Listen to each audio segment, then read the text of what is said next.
All right, I'll call the 7 p.m. Regular council meeting to order. Please stand for the pledge of allegiance. Pledge allegiance to the flag of the United States of America, and to the republic for which it stands, one nation, under God, indivisible, with liberty and justice for all. Thank you.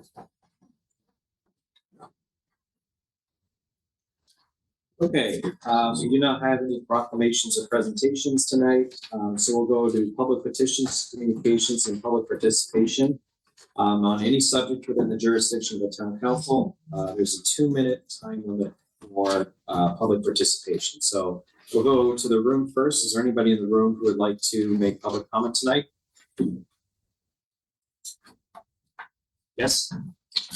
Mike Pesh, from the Historical Society. Captain Bob Historical Society.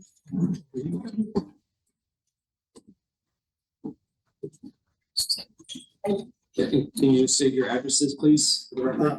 479 Sugar Hill Road. 255 Tolland State Road, Tolland. Yeah. Okay, Tolland Historical Society has a motto to preserve and to tell Tolland's story. The society has been supporting that motto in our 4 museums: the Daniel Benton Homestead, which is a pre-revolutionary museum; the Old Tolland County Courthouse, which has the legal and insurance industry; the Tolland Jail and Museum, which showcases the 19th and 20th century life penal system, has the Tolland Society board offices and archives and houses much of Tolland's historic inventory. We also have the Tolland Military Museum, which houses a private collection of World War I and through the current conflicts and wars in their artifacts. The Society also provides classroom support for 1st, 3rd, 5th, and 7th grade. We also help with mock trial curriculum packages. Most notably, of course, we also have the 3rd grade program on Tolland Green Day. We present events and speakers of historic interest to the public, a venue for filmmakers, both public and student filmmakers. We have this student intern program for 7th through 12th graders. We introduce them to all the aspects which involve running a museum. The Society assists in public research of personal information and structural data. Our records include 2nd and 3rd person reference materials, along with 1st person autobiographical files. The Society maintains an intensive photographic library, a library of books of local, state, and federal interest that is available to the public during regular hours and by appointment. We are open by appointment and also during a regular season to the public. Our publications committee of freelance writers are funded through a bequest fund. In total, we serve roughly 3,000 members of the public every year through these offerings. The Society owns and maintains 2 museums, and we lease 2 facilities from the town. Most specifically, and what we're here to talk about, is the Old Tolland Jail Museum. It is under. We're just at your 2-minute limit. I yield my 2 minutes. You'll be able to wrap it up. Thank you. Yes, we're going to. Thank you. The Tolland Jail Museum has been under the Society's stewardship since 1968 and the early 1970s. The Society converted that former cell block and jail kitchen to a museum after the state left that facility. And a formal transfer of the remaining space in that building and that location was later made by lease after the town vacated the Warden's House section. The Society assumed the building in as-is condition, and at that time, the organization undertook substantial investments, approximately $250,000, in that facility to make it habitable, removing the debris left behind by the town, and cleaning and restoring plaster, period repainting in its entirety, replacing some windows, replacing multiple exterior doors, interior windows and hardware, purchasing lighting fixtures throughout the 1st floor, and replacing or carpeting floors in most areas. On my part. So the initial lease and all subsequent leases have always contained the term that the Society would maintain the interior of the building while the town would maintain the exterior of the building. Over the last 60 years and during the past several Society boards, town boards and select councilmen have worked together to find grants and at times to cost share on maintenance. The Society is looking forward to collaborating with the town council. Currently, there are 3 immediate structural concerns. First, prolonged dampness in the cell from a malfunctioning sump pump and dehumidifier, which is causing problems with with the supporting columns and posts. There's an exterior board on the upper right-hand corner of the building with the telephone system coming. It's pulling away from the building. I'm concerned that might come down.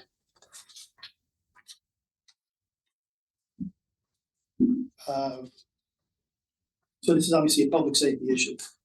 Also, the south porch has raising up that's almost 8 years old. And this section needs attention. The structural parts of it are so bad that I have collected them and taken them home. And I'm going to restore those pieces of hardware, all that woodwork. But the porch itself needs to be repaired. The underlying piers for the porch itself are gone. They've shifted.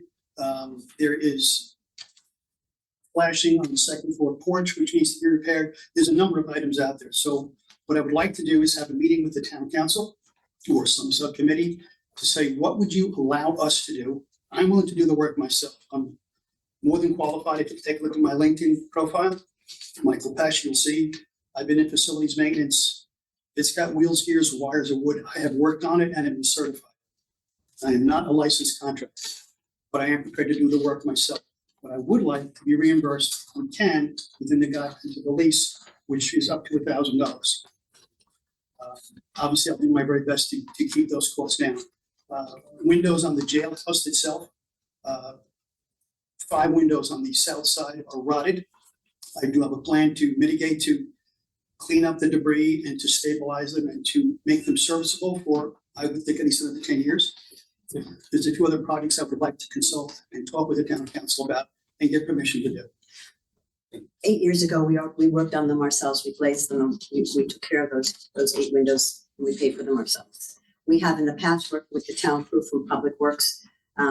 We've always worked with the town crew. They've taken care of certain issues, we've taken care of others. We've always had that. We've just done it.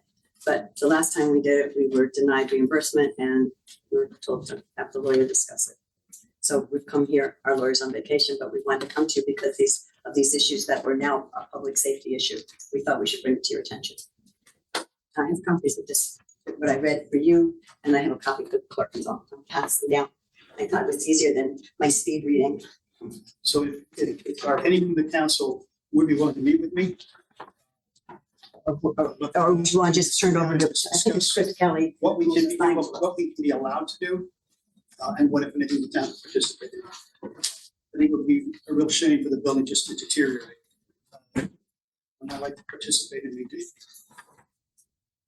Thank you. Thank you. Thank you. Thank you. We'll go online now. Seeing anyone online, I'll go back to the room. Go back online. I'll go to the room one last time. Yep. Dennis Egan, 689 Tolland Stage Road. I guess 2 quick things. I'll be quick. First of all, I'd be curious to know what the process is for allowing individuals like the 2 that were just up here to actually present something that they had to present, spend time on. That takes more than 2 minutes to do. What's the process for doing that in a public forum here in Tolland? So that's a question. I know you can't answer anything right now, but maybe if someone would like to get back to me and let me know that, that'd be awesome. Guess the only other thing is, it's, anytime I think there's any individuals in town who want to take pride in the town and buildings and structures in the town, I'm presuming all of you have pride in this town or you wouldn't be sitting up there. I would find that pretty amazing if you didn't. So when there's other individuals that are willing to give their time in other ways and some of their expense, hopefully not all of their expense, I think this town should really give some strong consideration to those kinds of things. I know there's certain projects that the town wants to do and not do, but I think there has to be a little more of an open mind towards keeping an image of this town in keeping with all of your pride for it. Thank you.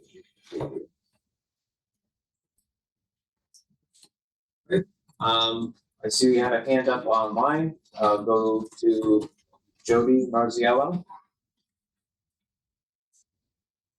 Thank you.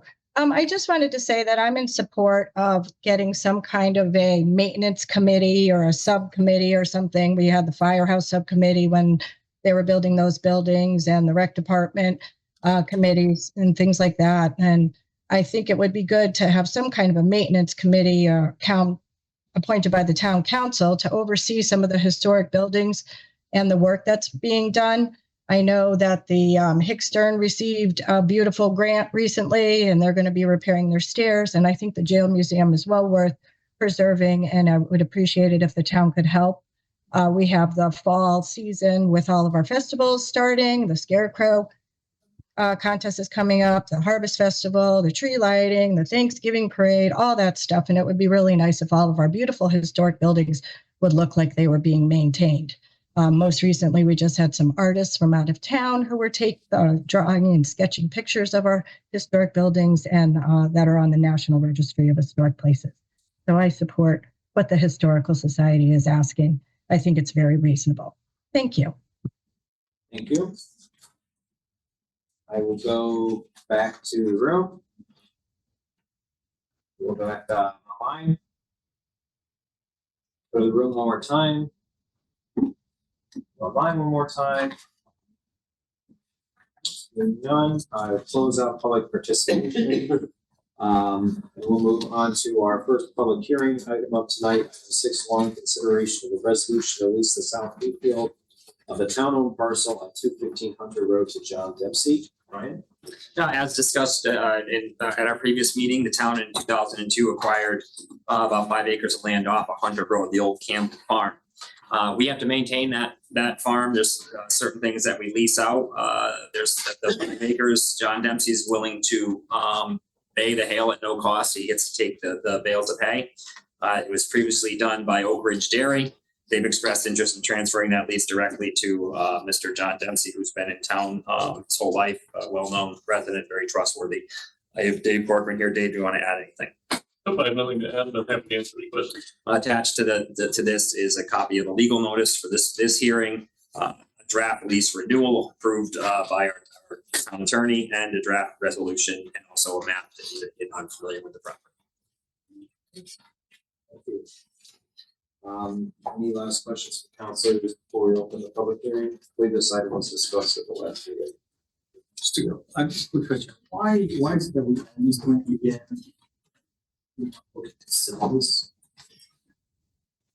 David, you know that? Yeah, so when we acquired it, we agreed to maintain it in open space and perpetuity.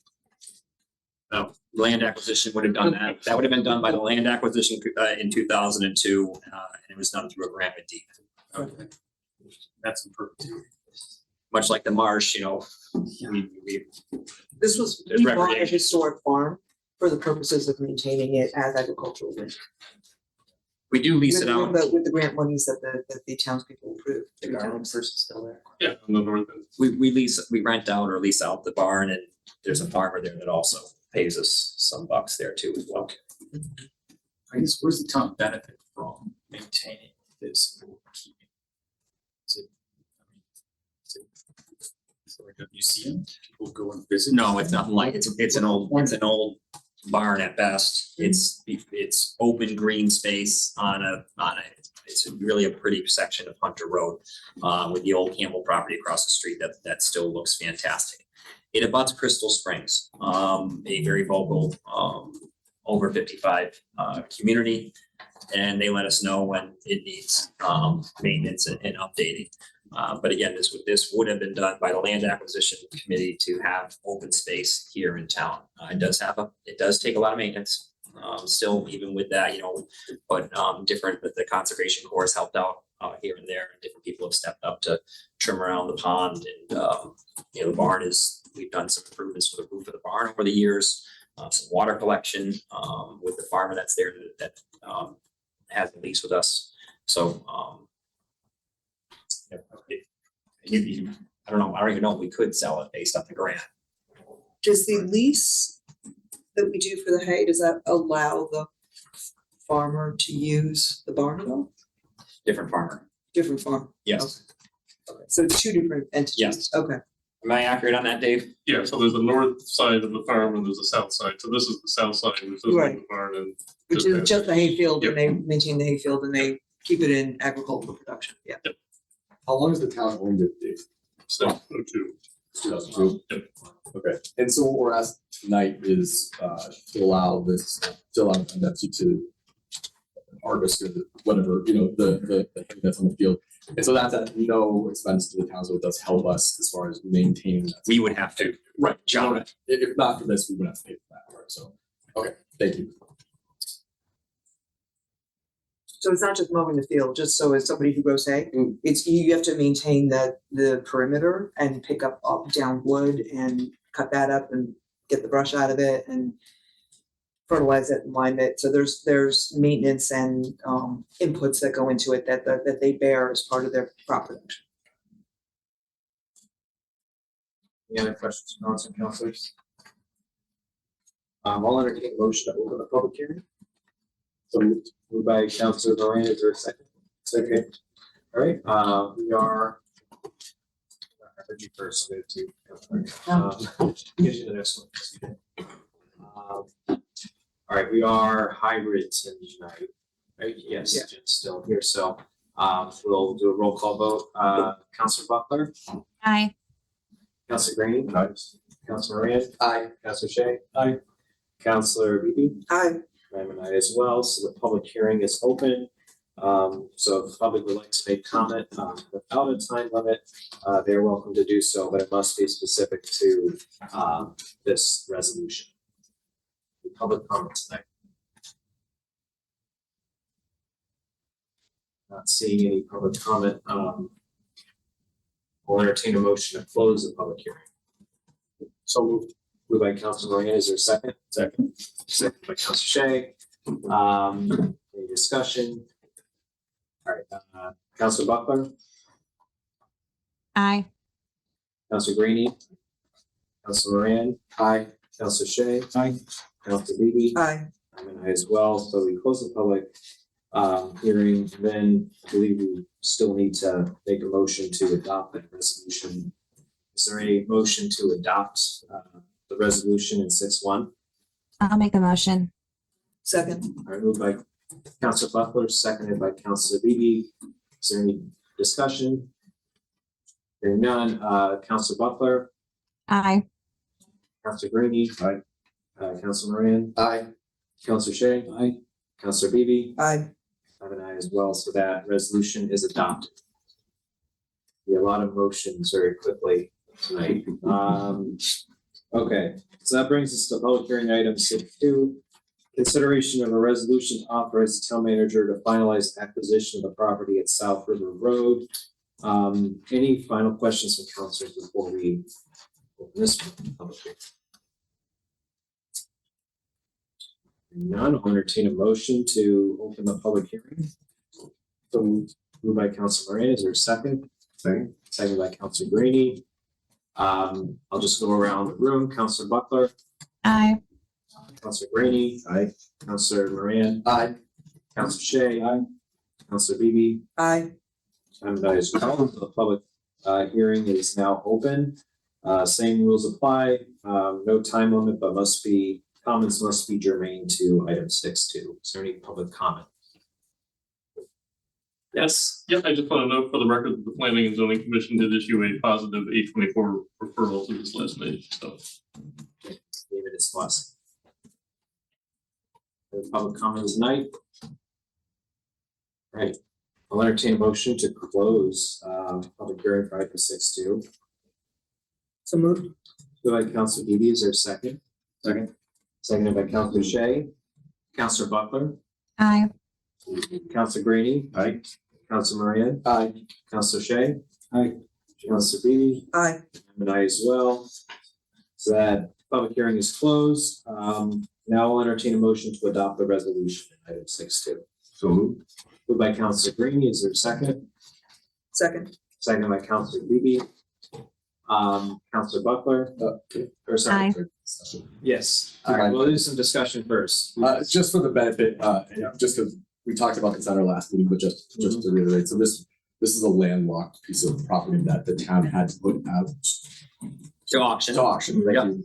And someone had bid, they didn't realize it was landlocked, they forfeited the money that they put down. And because it's landlocked now, the town is gonna require it and then seek to sell it to hopefully one of the abutting property owners, is that right, to get it back on the tax rolls? Yes, to get it, we will not recover the 35, but hopefully with the fees and such at that, about that rate there. Thank you. That's good effort to again try to bring in a little revenue from pieces of property that aren't otherwise utilized. Okay, Councilor Buckler, I think I said hi. Anything, Councilor Moran, change your vote? Unfortunately, no, it's still an aye. Good. Councilor Green? Aye. Councilor Moran? Aye. Councilor Shay? Aye. Councilor Levy? Aye. And I'm an aye as well. So that resolution is adopted. Okay, moving to reports of boards and committees responsible to the town council. Go to Councilor Buckler first. I'm not on any boards and committees. I'm just a liaison for PCC. Are we at that point yet? I'm sorry. Never mind. So boards and committees, yes, Firehouse Subcommittee did meet last week. I do have some notes. Please jump in. Yeah. Councilor Levy, if you want to add anything. So a couple things. So Station 340, the contractor has an unfortunate gradient with the pavement that is causing water to drain into the garage door. So we're currently working with an engineering firm to look at how to rectify that problem. And we did receive a proposal from our engineer that we reviewed at the last meeting. We're looking to have them evaluate a different proposal as well. They considered just replacing a large section of the pavement. We were curious if the drain installation might be a better option. So we're still working on that. And then additionally, we did get enough data up on the roof project timing. Contractors still would like to get the roof for Station 440 done by the end of the year. Hoping to start that in November, but before we do that, we have to go out to bid. So town staff is working on preparing the documents. Yeah, so the designer is expediting the production of the bid documents and was really aggressive in their timing. So more aggressive than I thought they would be, Yeah. and was optimistic that we could get it together and get it on the street. So unless you've had anything to the contrary, that's actually really good news. Yeah. Because it would allow us to take advantage of this year's construction prices. I've been impressed with them. They're not slacking. So far, so good. Yeah. Yeah. I just said that. Yeah, that's good. Yeah, so that's looking to go forward, and also looking to go forward with the masonry project also, which is also a smaller project for Station 440. Yeah. And then Station 140 would be move forward on a little bit of a longer time frame, and would be bid for construction in spring. I apologize, we talked about this already, the grading that's causing water to drain into the into the garage, is that something that the original contractor is covering, or is that something the town has to expend? We're working on that. Okay. They did it. Right. Yeah, We have some money in reserve. sounds like it shouldn't drain into the garage. It should not. Yeah. Got it, thanks. No good clarification. I think that's it. Brian, any updates from CROG or EHHD? Sure. Let me hit the E-chip as well. E-chips, looking at some potential changes down the road. We'll meet to discuss that, I believe later this week. The contaminated well group met yesterday just for an update. Much of the same with the state of Connecticut and getting that grant money out. And they defined more clearly a lot of the issues that they have going on. And I believe I know for sure one of the one-offs is looking to remedy the well situation themselves. You got some information on the CROG traffic safety stuff that you had asked for. I will be meeting with them. I believe it's this week, possibly next, to go look at the grant and some different ideas that we have to obtain monies to address some of those concerns. CROG has Sean Scanlon in tomorrow to talk about the state of our property tax system. Also on the agenda tomorrow is our RPIP, the ACO grant to have the mutual aid with the ACO with Stafford and Willington. So that'll hopefully pass tomorrow at the meeting. And then I'll save the rest for my town manager report. Okay. Did I miss anything? So. A question, the property tax system, is that something that CROG is coming here for, or is that just a Statewide. discussion you're giving? State of the state. State of the state. Property taxes. That's how they put it. Thank you. Did we get any update as far as when the DEP or DESPER, whoever's DEP, when they're gonna start on the vineyards project? No. Okay. I wish. Yep. Has a particular resident initiated a lawsuit against the town yet, or? No. Any other questions for Brian?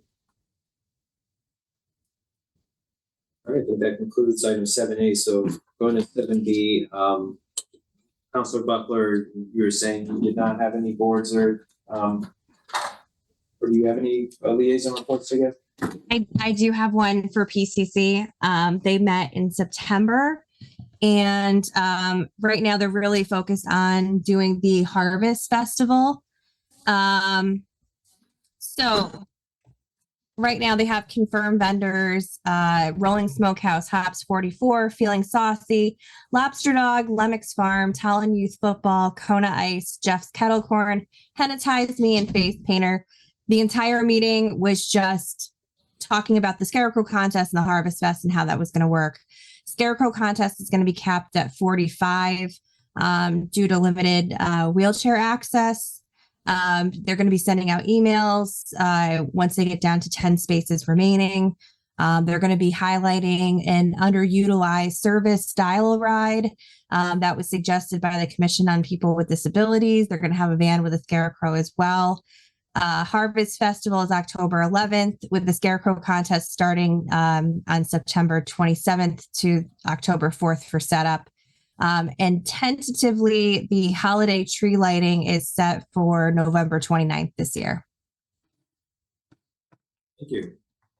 Any questions for Jen? It's coming up. Very quick. Yeah.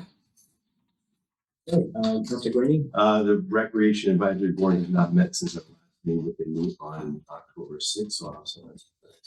Thank you. Counselor Murray? Yeah, the Historic District Commission met. They went over a few things. The big thing that I'll mention is that I've been working with the Historic District Commission and Brian on the tree trimming that had been done on the green. The Eversource had been trimming trees, and they were contrary to what the town had asked them to do, overly aggressive in cutting the trees, pretty bad, some of them. So the HDC was great, working together to kind of come up with potential solutions to prevent this from happening in the future. We talked about having a meeting with Eversource closer in time to when they're doing the tree trimming. The town did meet with them this time, but it was 6 months before the tree trimming. So that wasn't, the fault of the town. That was Eversource not. We're talking about that going forward. We talked about if any of the trees should die as a result of the trimming, that Eversource would pay to replace the tree. And, just trying to avoid this going forward. And I think Brian has communicated those things with his contact at Eversource, and I think they were, willing to work with us on those things. So that was Historic District Commission. The Commission on People with Disabilities also met. I wasn't able to attend, but they did some discussions about update on the ADA accessibility issues in town, goals for the coming year, including the Scarecrow contest, Harvest Fest, and things of that nature. So that's all I have. Thank you. Counselor Shay? Sure. The Water Commission met last night. Two things worth noting here. There's a diversion permit that's up for renewal, so they're looking to get that permit, which basically allows the Water Commission to, from my understanding, correct me if I'm wrong, anytime you withdraw a certain amount of water from the ground, you need a diversion permit to allow an amount in excess of a certain amount. And so every year the town just has to go forward and get this permit. I think they're looking to do a historically lower permitted amount just because the amount that they've withdrawn has been less than what the permit has actually granted them. So they think they can go a little bit less, even in spite of the fact that there's additional residents being developed that could be attached to this supply. The thing is, there's a plan for flushing the system that's coming up, and notifications will be going out in respect to that. Thank you. Any progress on potential sale of the system, or is it? It's ongoing. It's just hasn't been, the date has not been finalized. Very slow. But the water, the Connecticut Water is there, and they're actively involved in our water it's our water company, town operated water system. So they stay on top of everything, so they know what they're getting into. Okay. When they do eventually take it. So It's not us. It's taking so long. There's a lot of tentacles that require a lot of legal review. And historically, decades ago, some of the record keeping might not have been great. We're trying to muscle through that. Okay. Councilor Beatty? So planning and zoning met last night. As you heard, they gave a positive 8-24 referral to us. The other two big items of the night were the presentation of the Economic Development Commission report, which has been in progress for quite a while, and that was reviewed and accepted by the commission. And I think we're going to get a copy of it as well. Yes. So it's a good summary, and there's some things to talk about in it. And then there's been a comprehensive effort on the part of Dave and the commission to review the regulations in accordance with recent litigation that was an incentive for the commission to go through its language and strike things that would possibly lead to an applicant to have to go before the zoning board of appeals. So they have been undertaking this. It's a big effort. It's a long effort. Yesterday, they presented the entire complement of regulations, which was a big document, and there will be a public hearing the last meeting in October on it. So there's some changes. Most of it is, a lot of it's boilerplate, but there are some changes that are worthy of note. Thanks for letting us know. Brian, are we just gonna get like an email copy of the development report, or are you thinking that should be like an actual presentation? No, I think it should be a presentation. You're talking about the EDC EDC report report, that reviewed. Yeah, I think they want to present it. Okay. Yeah, I think they definitely should. Saying there's just now quite a few things will be on the October agenda, so it'll be busy, but a good month. For me, I do not have any committees that met, so that closes out that item. All right, that brings us to item 8.1, consideration of a resolution for the Tolland Board of Education to engage in a BCSA solar agreement. Brian or Walt? Sure. So as you know, Dr. Willett's here, the Board of Education has an opportunity to put solar on the school buildings. As you know, that is on town property. Technically, it's been quite a project, and I believe we have some people from the solar company here as well to go through it and answer any questions. But Dr. Willett will lead this discussion on the Board of Ed side. So thank you very much for having us tonight. We really appreciate it. And we're very much appreciative of the time. As you know, the Board of Education and the school districts do work to find cost avoidance programs, and we've done that over the years in every way that we can. We try to reduce our operational costs, and then accordingly we can mitigate the cost impacts for the residents, the families, and the community. So we've been working on solar projects since about 2022. And we've learned a lot in that time. The Board of Education first started to grapple with that around 2022 in a serious manner. And so it leads us to where we are today, where we have some information for you tonight. And we would like to move forward with a bill credit share agreement in front of the meter, getting credit value to offset the electrical energy costs for the district and again accordingly offset the costs to the town. So I want to introduce a couple people that are here with me tonight. As I said, I'm with the superintendent, Pete Stavas to my left, he's the director of facilities. Matt Rinelli is the S&G Shipman and Goodwin attorney that can help answer questions. He's M. Rinelli on the Zoom, the Brady Bunch Zoom thing over there. And then we were also fortunate enough to have Adam Teff, Titan Gen, he's an energy procurement manager to my left directly.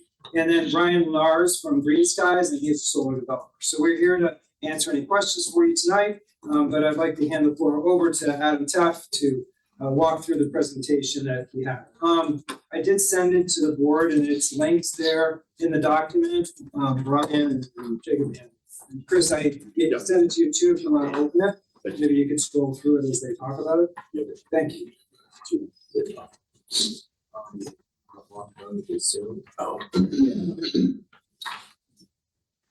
Hi, everybody. I'm Adam Teff, General Manager of Titan Gen. Just for some background on us and on this process, Titan Energy. Yeah. Do you have a way of getting it up there? Well, do you want to try to put it on? I'm Well, that was, I sent it to you in email too. If you- Yeah, I have it up on my, I'm not. Yeah, I'm joining it right now. Oh, you are? Okay. If you give me like 2 minutes. Yeah. Sure. Sorry. Yes. So Titan Energy, founded about 25 years ago. We're located in Hartford, full service energy management company. I've been with the company for about 15 years. I run the renewable energy side of Titan's business. We work very, very closely with the Connecticut Conference of Municipalities. They put out an RFP a number of years ago to select an energy manager to help their members with projects just like this. We also work closely with the Capital Region CROG to do similar work. So our experience with municipalities in the state is pretty substantial. And then, like I said, I manage the renewable energy division of Titan, and our main goal is to help municipalities run RFPs for projects, help project manage and get them off the ground, basically providing the expertise that most municipalities don't necessarily have in-house, but is available as a resource through the CCM Energy Program. So as Walt mentioned, we started this process roughly 3 years ago. Green Skies, Clean Energy, selected from that process. Ryan is representative of that company here with me tonight. And what I'd like to do here is just run everybody through exactly what these projects entail, what the financial value looks like for the school district, and answer any questions that folks have. So I know the material that you have here is sort of written in a way that could help explain. I won't read this verbatim, so I'll go over kind of high level what this all means. So the very basic idea here is that we've got 4 schools. Intermediate, Birch Grove, middle school, and the high school. We evaluated all 3 sites for solar feasibility, with the intent being maximizing the value of the projects from each individual characteristics of the property.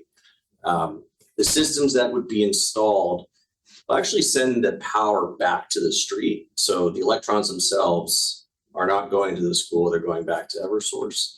And Green Skies, for their part, they are going to build, own, operate, and maintain these assets. So there's 0 costs for the town, 0 cost for the Board of Ed.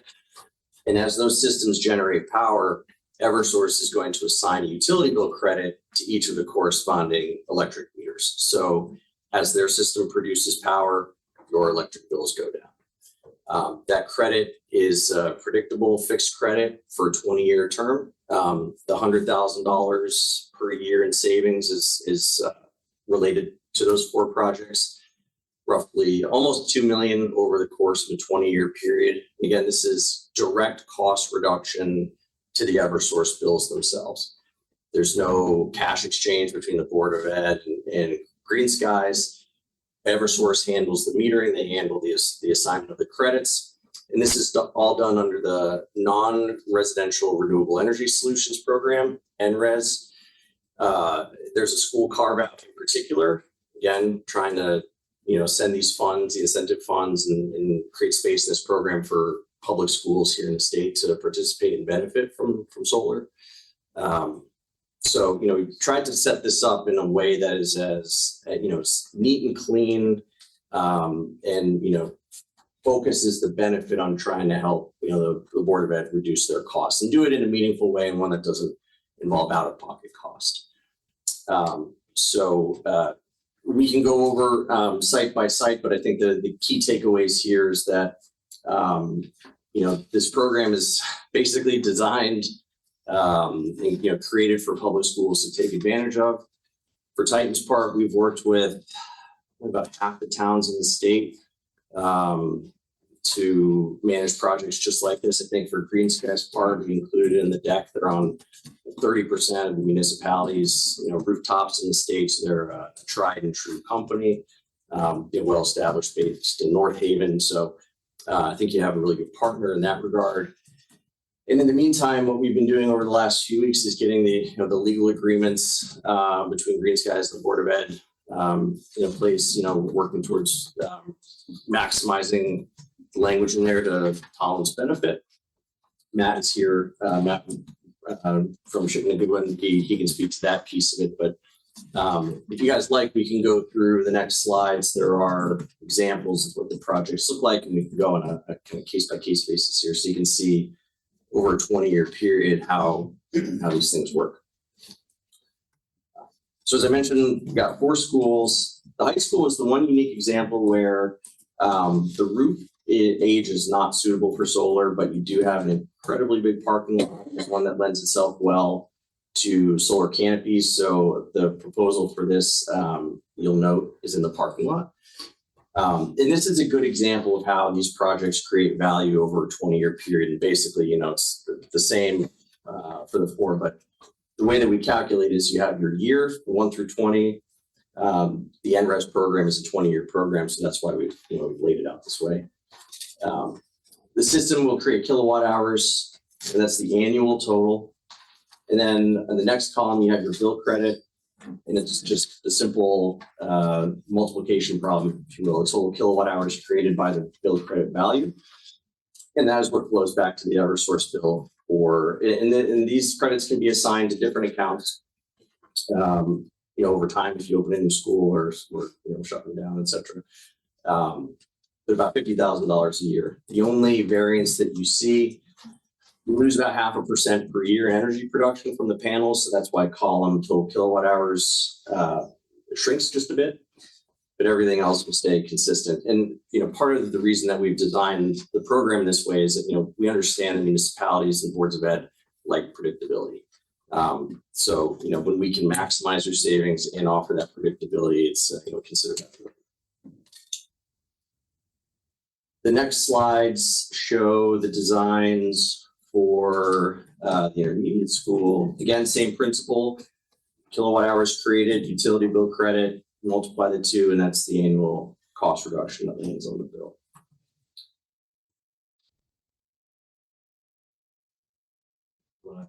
We can just go through all of them quickly, or? Yeah, sure. I mean, it's very, similar methodology. The middle school actually has the best economics, the highest bill credit because it's the largest of the locations, has the best economies of scale. But again, same principle here. Kilowatt hours created, bill credit value equals your savings over time. Same thing with Birch Grove. I include this slide here just as a, maybe as a conversation starter more than anything, just to, suggest some creative ways that you could, roll those savings into useful, useful investments for, your students' experience in the schools. So we don't have to dwell on that. It's really just, more of a suggestion. But, I think it's maybe to reiterate the point that this project, as a portfolio of projects, creates a significant amount of value, even if it's just for the sake of pure cost reduction for the schools. And as a tool from Titans' perspective, we've helped Tolland with different things over the years. We help manage the third-party supply contracts, and Pete's done an exceptionally good job of working with us to try to time the market. And obviously, you want to buy when the market's low and buy for as long as you can. And we did that for a number of years. You know, we hit the bottom of the market around COVID, locked in for 4 years, but that contract expired within the last year. You know, we went back out to market, and also as you know, a lot of folks realized when they opened their utility bill in July of last year, you know, some of the charges related to millstone and whatnot have, you know, made their way into Eversource costs, which everybody, you know, found out in July 2024. So, you know, we're in kind of a general inflationary environment as well in terms of costs kind of across the board. So, $100,000 a year is a little bit over 15% of the annual electricity expense for the school. So it's certainly significant. Now that's a projection, right? Will that, does that fluctuate with if energy costs keep increasing, will that benefit go up, or is it a fixed? Yeah, so it's a fixed, that credit amount that you get is fixed. And the reason for that is because the compensation structure, so what Green Skies receives from the utility for producing power is fixed for 20 years as well. And, you know, that knife can cut both ways, frankly. You know, if energy prices, you know, go up, down, sideways, we're trying, I think, you know, when this works the best, it gives towns and schools the kind of forward visibility to say, okay, when these things are producing as they're supposed to, this is the benefit that you can expect. And then around, you know, you can work around the edges to try to time, you know, your supply purchases well and things like that. Do energy efficiency projects. You know, these are really the tools that we have in our tool belt to help towns and schools, you know, keep their energy costs low. Feel free to. And some of the next slides, I mean, there's some information about Green Skies, and you know, I can let Ryan speak to, you know, the company and some of the experience they have, but generally about how these are structured. Maybe pause here if anybody has any questions. I'd be happy to take those. Yeah, so I know you mentioned in response to Councilor Green that it's a fixed amount of, you know, credit that we're gonna be getting. So I know it's really around 100,000. So is that we're pretty certain that based on sort of whatever projections you do based on, you know, how many panels and things like that we're getting, is that? Yep. Could that change? Like, is that pretty confident? Sure. So a couple things about that. The income that the project receives and the credit that the town ultimately get is predicated on the production from the array. Mm-hmm. So, you know, we use 25 years of weather data from the closest airports to try to predict, you know, what's the system going to do over time. And those models are really reliable. Naturally, just the weather being the weather, you could get, you know, 1% or 2% kind of up or down in any given year, but it should, you know, in the end of the day, ultimately, you know, average out. And, you know, in terms of aligning interests here, Green Skies is getting paid by the utility for energy production, and that is their sole business, right? So there's significant risk, significant, you know, sunk capital in these projects, and they have to perform, and their lenders and, you know, investors demand obviously a certain degree of performance and stuff too. So that's the variance. The value of the credit itself is going to be fixed. And so, when you evaluated, you know, how the panels are laid out, or whether there's sort of the location of all that, so you sort of factor in all those kind of things, and you look at like what's the best, you know, best bang for like how we're going to save the most, and that's sort of how you end up with the arrays that you've put on here. So that's sort of how it works. Exactly. Yeah, trying to maximize the physical space that you have, yep, and then maximize how the program incentivizes projects. And they've actually, there's been a change over the last few years where there's a greater incentive for the projects that feed the power grid as opposed to feeding the building itself. So we evaluated both and tried to figure out which was the best fit, and across the board, structuring it like this produces the most economic value, and it also just transactionally is a lot easier instead of buying power directly from Green Skies. And there being, you know, exchange of funds that way, and so like commitments for the town to have to buy power. Basically what you're doing is sitting back and getting credits as opposed to buying stuff. Like, so maybe you already covered this, but if there's a situation where there's like a glut of power supply on the grid, and you know, like Eversource doesn't need the electricity, they have to buy panels. What's that? They have to buy. Oh, they have to buy. So They're it doesn't contractually matter what the market is like, they have to give us this credit for however much we're producing. Correct. Okay. Thank you. So that's the upshot of us having to fix credit, is that they also have to they have to buy it. They can't refuse to take the power. So Green Skies and Eversource are gonna enter into a 20-year agreement between the two companies for the systems to supply power and Eversource to pay for it in a set rate. The reason for not putting them on the roof of the high school is the age of the roof. Correct. It's about 20 years old, I think. Yeah.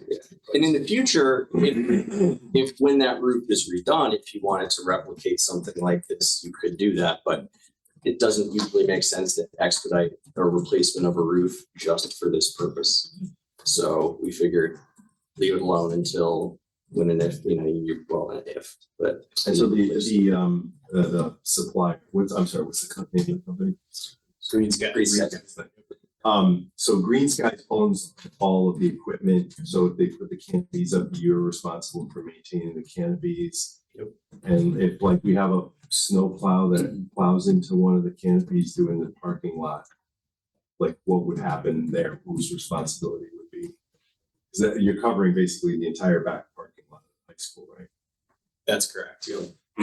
Ryan Linares, business development with Green Skies. I don't think I introduced myself. Yeah, sorry.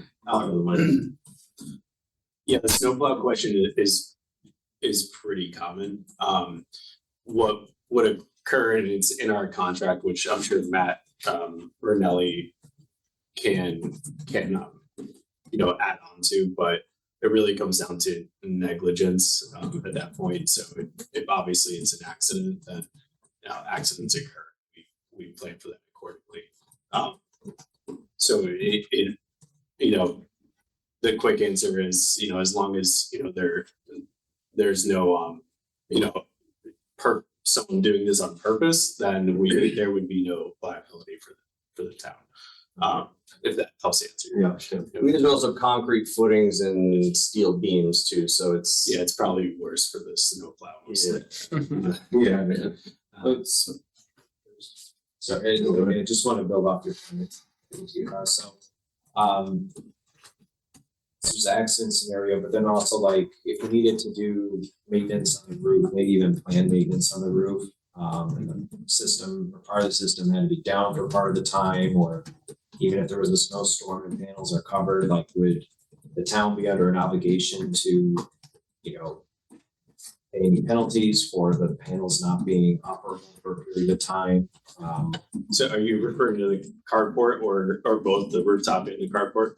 It really could apply to either one, like any situation where due to like routine maintenance or something like that, the system is down for a period of time. What would be the Yeah, so conditions of that? what the town actually had put into the contract is that the town will have a set amount of days to do routine maintenance at any given time, if it's obviously an emergency or if it's just on the schedule to do any type of maintenance. And the reason why we chose rooftops on 3 of 4 projects is because we know that the conditions of those roofs are in really great shape. The warranties are longer than the life of the panels. So we have a high expectation that there will be very little downtime, but there are accommodations in the contract to allow for you to do the routine maintenance. And same goes for the carport structure as well. Okay. Thank you. So Jay. Yeah, piggyback on that. So I know that some of these roofs aren't in very good shape, but 20 years is a very, very long time. So if there's some major maintenance that needs to be done to these roofs, who's responsible for the cost of taking all those panels off, disconnecting it from the grid and putting those panels back on? Those roofs do in fact do a lot of maintenance because those costs can be very substantial when you're taking all that equipment off those roofs again. Similar to the parking lots now are going to be a lot more difficult to repave. And you got all these concrete pylons, they just can't come in and scrape off the old pavement, put the new pavement in. They're going to work around all these new pylons that are now in the parking lot. That adds an additional cost. So who covers all those additional costs that we're not going to cover?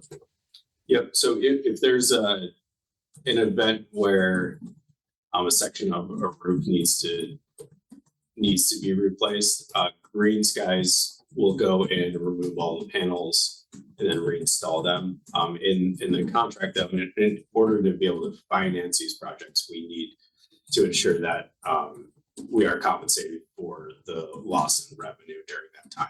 So the school or Board of Ed of the town would compensate. Yeah, there would be, yeah, and and that's why we only will build on projects or on rooftops that have a warranty in place. So if there's an issue with your roof and if it's a warranty issue, where the manufacturer or the installer of that roof is on the hook for it, then it tends to be within their scope to do all of those repairs. So a lot of times too, those warranties, I guess we have to look at those warranties, be very careful because some of those warranties will say, well, you've modified the roof. Yeah. Therefore you voided your warranty and we're not responsible for it. Yeah, and So, absolutely. Yeah, and we wouldn't build a project unless we can maintain your warranty. So that's something we review before even going through engineering is we look at each one of your warranties. If it's Carlisle or John Mansfield, it's usually one of those bigger names. They're used to working with solar companies. Most of the schools have a pretty standard warranty in place because a lot of times those are multi-million-dollar roofs. So we have to make sure that we work with the manufacturer and they have to sign off. We'll do a pre-inspection of our installation, look at what the roof currently looks like, its current condition. We install it, they come back out and they sign off on the existing warranty to remain in place. so we still get, and when they do sign off on that warranty, does it also include in that sign off that they will fully cover the removal and reinstallation of these solar panels?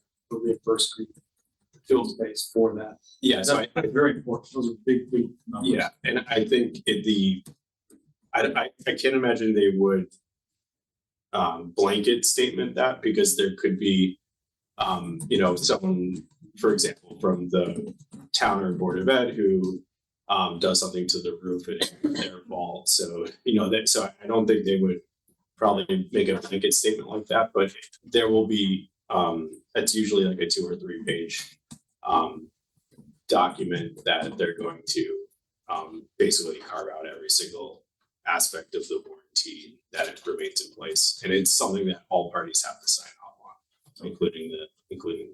As a reminder, you do have Matt Ranelli, who's the Yes. attorney there too. PJ, about the roof you think is worse? No, I'll just kind of mention the two older schools, TIS and TMS. The roofs were done in 2017 and 2019. Both had 20-year warranties with 2 5-year extensions that could be added on to that up to 30 years. So when you do look at the map, it is actually a longer period of time or similar to by the time the construction occurs on a job of this size, where it would match up with the panels actually. But those warranties aren't free. I mean, we have to buy additional years of that warranty, correct? No, actually with our current one, there is no fee actually involved with it. You just have to have the manufacturer inspected at that time. For 30 years, or 25 years from now, I expect the kind of roofs that were put up there that they'll extend the term for both those roofs. It's a 240 mil roof, much thicker. A lot of folks aren't doing roofs like that anymore because they are more expensive. Yeah, it's almost 3 times the typical thickness of roof there. So I don't foresee a lot of issues with those two schools. Birch Grove, obviously it's our newest school. It is one of the more thinner roofs. It matches up currently with what we have at the high school. But it's also our smallest array, and there's a lot of sections of the roof at Birch Grove that they aren't touching because it's hidden. If you think about the way Birch was built with the whole main street area, the side facing, call it Route 84, is shadowed for most of the day. You know what I mean? So there's not a lot of panels going on that roof versus many of our other schools. So I'm not too concerned about the roofing. I'll be there to inspect the install. that's critical. I think weather patterns, we're seeing less volume of snow. You know, we're not seeing those 4-foot snowstorms anymore, really. It's been a long time. So I think some of the weather risk is slightly different. And trending towards, you know, where it makes sense a little bit. I know the middle school was built to have an additional story added. So from a structural perspective, that school, I think, was constructed at 60 pounds a square foot up on that roof, which is a lot more than current codes. So I'm not overly concerned. You know, one other thing too, I think that, you know, just as we're talking about the roof and the solar and things like that, is that solar actually literally acts as a sunscreen for the roof too. So the kind of abuse that the roof normally gets from UV rays is actually absorbed by the panels. So it should extend the life of the roof actually. Could I just say, to Wolf's point, some of Joe's questions, could we maybe just, cause I appreciate everything you're saying, but just to the attorney that's on, just to hear his perspective on sort of like the liability issues or responsibilities we have, just to get his perspective. I'll open up to him, but just after that, I'm just wondering, do you have any other content? Because there's still 2 slides in your presentation. It's just material about Green Skies as a company and Titan as a company. It's more just this leaf fine. Okay. Yeah, I mean, part of my concern is when I hear how, great this is, that we were sold the same thing when it came to the geothermal system. Oh, it's gonna save us tons of money and, now the town's on the hook for the cost that the Board of Ed couldn't absorb. I don't wanna see this repeat itself, which is a big concern, because they told us we're gonna save tons of money, it's gonna be great. And how are these secured to the roof? I assume that you're drilling into the existing roof to secure these solar panels. So actually, we defer to the ballast racking system first, especially for something like middle school that can support 60 pounds per square foot. The racking itself, the ballast system is about 5 to 7 pounds per square foot. So yeah, first of all, yes, you're drilling into. no, the answer is no. We're Well, using ballast. It's just standalone structure almost. Yeah, basically, Floating for the on top. layman, it's like a tray with what looks same material but different shape, cinder block weighing it down. Okay, so there's extra. Rated for hurricanes. And so it's gonna resist it's secure enough to resist wind upload. Yep, up to hurricane force winds Okay. and Green Skies by code and to get permits, it's going to have to hire a third-party structural engineer to verify that the roof can support added weight. So obviously, we've tried to do our homework well in advance of being here for that, but that's just a step that's required. So third-party engineers are gonna have to stamp the drawings and ensure that Okay. it can support the weight. From our attorney, Chris, it's a great point. I think from our attorney's perspective, I think we should be ironclad that this is not gonna cost the town a dime in the next 20+ years. To have this system, whether it's repairing the driveway, repairing the roofs, taking the panels off, putting the panels back on, all that should be very, very legally secure. That's my biggest concern, because I can see huge costs in 20 years from now. Thought it exists, but now all of a sudden, no, we didn't foresee the roof issue, we didn't foresee this, we didn't foresee that, and now we're on the hook for several hundreds of thousands of dollars, if not more. So if we're to talk about that, right? So if you're having an inspection, right, you're having the inspection before the work is done, as the work is being done, and as the work is concluded. And the manufacturer is going to preserve the warranty based on those inspections. So then is it Green Skies or your contractor that is indemnifying the work so that if there is a roof leak, right? That they are responsible for fixing it. And if anything perchance goes awry, that it's on you or them to make it right. Do you want to? Sorry. And that's Should we your direct? contract. Do you think is our attorney? I don't want to put you on the spot. Is our attorney better positioned to answer some of those questions? Well, they should know that, right? Yeah. They should know that. You work with, I can tell you. Yeah. What we've done, right? Right. But, and so, yeah, I want the attorney, but I mean, these guys are the ones that are gonna be supervising, or their company's gonna be supervising the construction, so. And it is your responsibility, there's a discussion, there's a clause in here about restoration, right? So at the conclusion, you are responsible for removing the product and restoring, assuming that it doesn't continue, the use doesn't continue. Exactly, yep. It's in the overburden permits for the roof, and then I know Matt has been, board's attorney has been very engaged on the legal side of things too, so it's probably a good segue to bring him into the. Okay. One thing I just want to mention before you transition to Matt was just based upon the ages of our current roofs and looking at a project of this scale, by the time you dump the old panels, you're probably going to be thinking about redoing the roofs at the same time. So your timing is pretty good. I just want to say that. And who knows where the technology will be in 20 years. That is true. Well, that's actually a good point too. So are these arrays, I'm assuming this is somewhat conceptual of things that you're showing us. Did you actually do an engineer design and that's what's showing us, or is this a conceptual design that you're going to build upon?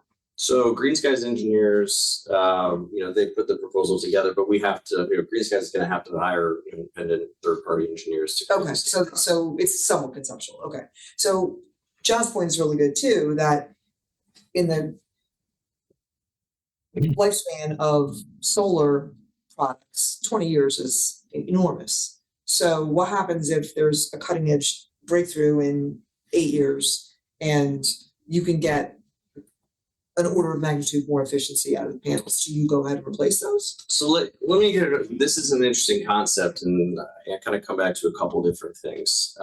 There's technology advancements and then there's policy too, right? Speaking of the technology side first, there's been incremental increases in wattage for panels over the last 10, 15 years, at least since when I started doing this. We're at 350, 400 watt, and now we're in the mid fives, sort of inching up towards 600 watt, which is great. There's incremental progress. Where it taps out, I don't know. Is it going to be like a hockey stick where we're going to wake up one day and all of a sudden panels are going to be 10 times as efficient? I don't think so.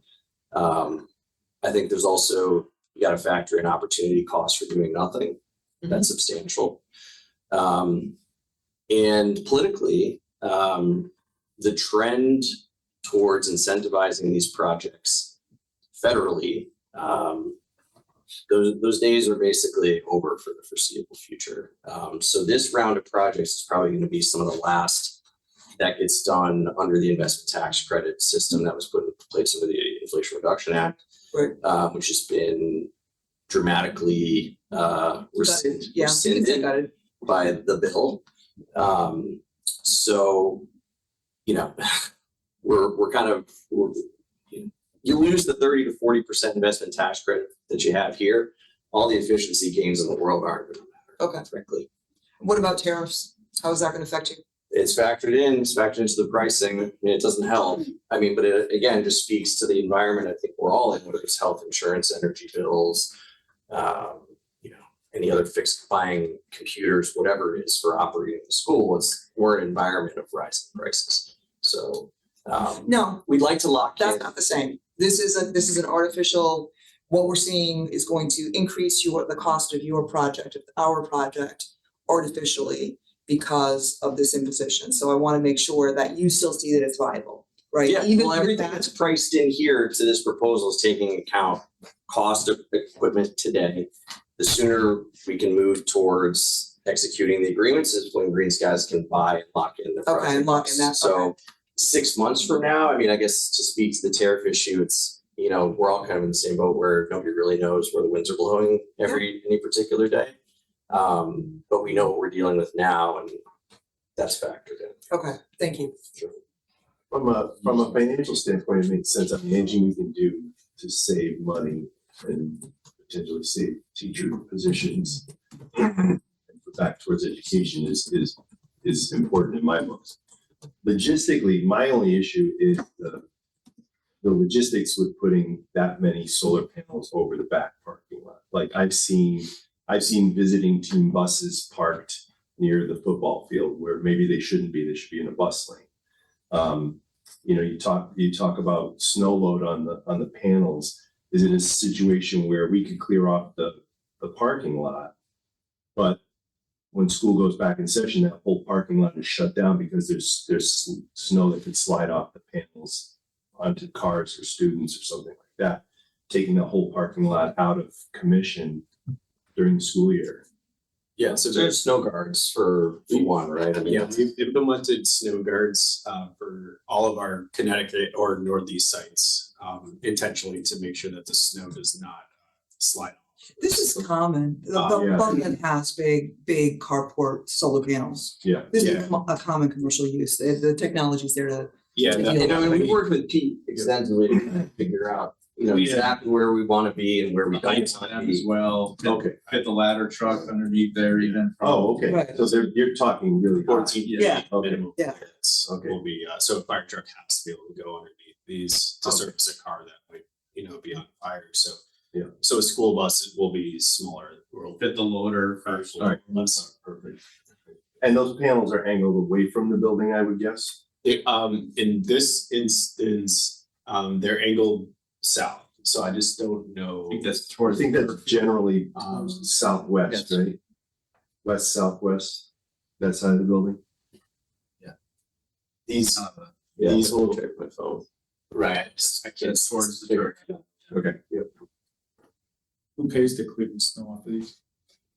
So we don't need to clear the snow off of these, because we factored that into the historical data that I mentioned. So we assume that the winter, there'll be a few days out of the year, that will be covered in snow. But it's not the town's responsibility. If Green Skies decides it's, you know, in our interest to go clear the snow off our panels, that will be our responsibility. Councilor Buckler has her hand up. Councilor Buckler. Hi, thank you. So it's my understanding the attorney from Shipman is on as well. Yes, I'm here. Hi. So I have a question directed, or maybe a few questions directed towards you. You reviewed the contract, right? The contract is not finished, but yes. Is there anything about the contract that's unusual that sparked any concern? I would say no. There are always a number of items between the form contract that, the form of contract comes from Green Skies, and that's where we start negotiating. And I have done a number of projects, both with Green Skies and other vendors. There's nothing unusual about the form of contract that they sent me. And we are going through the sort of typical items to try to make them as advantageous to the Board of Ed as possible. But during that process, I haven't seen anything unusual. And as far as the things we've discussed tonight, as far as the concerns are, what's going to be covered, what's not going to be covered, this will all be memorialized in the final contract? That's correct. Every topic that, first of all, have been very good, typical questions or topics. So we've talked about maintenance, we've talked about decommissioning, we've talked about warranties, we've talked about roof maintenance as well, and ownership of the system and, potential damage. All of those items will be covered in the contract. As far as your experience goes, have you ever had any experience where a municipality enters into a contract with a solar company? I mean, either this company or any other company, and there's either been issues down the road with the contract or just issues as far as the contract being followed by the solar company?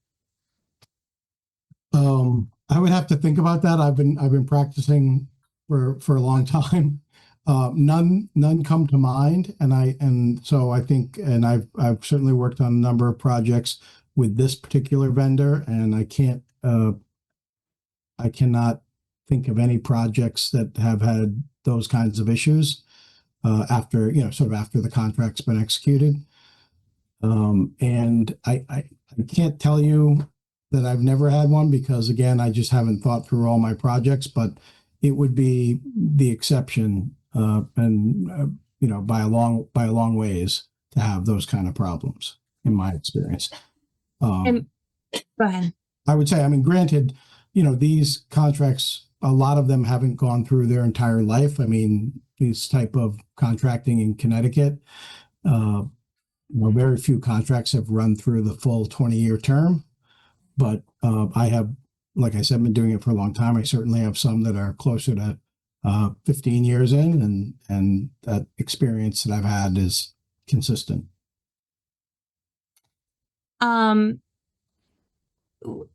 When you have contracts that, you know, are maybe in the 10, 15-year range, as far as output goes and, you know, the kind of savings that are being promised, do you find that to be typically what ends up happening?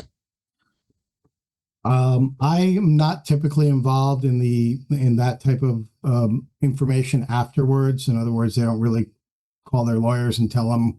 I certainly have not had people, you know, call me to say that they've had an issue with this type of solar installation, but I don't see the, you know, the actual capacity or generation rates as these policies degrade. I think Adam and Ryan could speak to it, but I do believe in the estimates they provided, there is a accommodation for a degradation of the panels over time.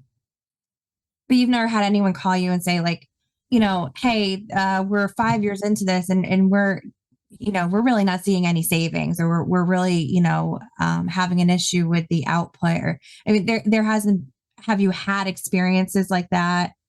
I have not had any projects where that's occurred. Okay. Or someone's called me and said, we want you to look into this, et cetera. Okay. Thank you so much. You mentioned that the contract is unfinished. What's the status of the project of the contract at this point? We're really exchanging drafts with the Green Skies general counsel at this point. Again, none of it is unfamiliar territory, but we simply, you know, did not have enough time to get it into final form. So we're sort of in that, you know, we have more negotiation on points that we have to resolve. I would say based on past experience, I don't expect or anticipate any issues in resolving them, but it is, you know, it's just a process because you know, I look at it from the Board of Ed side, obviously looking to be protective of their interests. But I'm aware that on the other side of the table, the general counsel for Green Skies wants to make sure that the terms are financeable. So, you know, you would think, well, why isn't there just one contract? It's because, you know, different financing parties, different factors evolve over time. But they're not, you know, we're not miles apart on any of them. Do you expect any substantial changes that, like, you know, to material things, you know, as far as like, you know, the rates of things that can be reimbursed on anything? I would anticipate no changes in the business terms, the length of the contract or the rates. And I typically don't get involved in that. I mean, that the sort of decision of what the allocation of, in this case, it's bill credit. So it's an allocation of the bill credit percentages. That's, you know, been determined and yeah, I don't anticipate any changes in those rates. And I wouldn't, you know, if Green Skies came back and said they needed different rates, you know, that would be a business decision for the Board of Ed, not something where, you know, there's a legal answer to that question. Sure. And is just in general, given that you've had experience working on these projects, is there any significant legal exposure for the town, the boards of ed, that kind of thing that we should be aware of? I think you've raised, you know, those sensitive areas already. You know, there's the issue of maintenance of the roof. It is always a potential liability because there can be costs associated with that if the warranty doesn't cover it. As Mr. Linares indicated, in the contracts we've negotiated a certain number of maintenance days, and those maintenance days can be accrued over a certain number of years, but there's no guarantee that those number of maintenance days will be adequate. So there may be costs associated with that if there is a roof that needs more maintenance days than the Board of Ed has accrued. And you've already, through your questioning, raised that. There are, decommissioning costs, but those again are covered by the contract. And Green Skies will be required to, either post some form of financial assurance for the decommissioning costs. There are risks associated with damage. Even if it's, in the event there's damage to the system. Remember, so the construct here is that Green Skies will own and continue to own the panels, the system. So all the ballast, all the things that make up the system are there. So if we damage that, then there could be costs associated with that. Or if we somehow or another breach the agreement, obviously in any contract, there's the potential for damage if there's a breach. But short of a breach, then I think that those costs are managed by the mechanisms I just laid out, the maintenance days, the decommissioning bond. There are insurance requirements in the contract as well to cover, things that occur on the site during construction or otherwise, bodily injury, things like that. Both parties will be required to maintain certain insurance, which will be reviewed by the Board of Ed's broker, for consistency with the appropriate levels of insurance. Thank you. The question is just kind of piggybacking off what you had said, Councilor Beebe, about, or that conversation you had about costs, tariffs and federal subsidies. So I just want to kind of think big picture. Is there any, because you mentioned having the Board of Ed take advantage of this while those programs still exist. Are there any costs for the Board of Ed or the town for this program, or are you referring more to your ability to just take advantage of them and do the project? So I was referring to the investment tax credits that are associated with the equipment, if those go away, or, if, let's say, a year from now, you say, hey, this isn't for us, but then a year from now, you come back and say, never mind, actually, we do want to do this.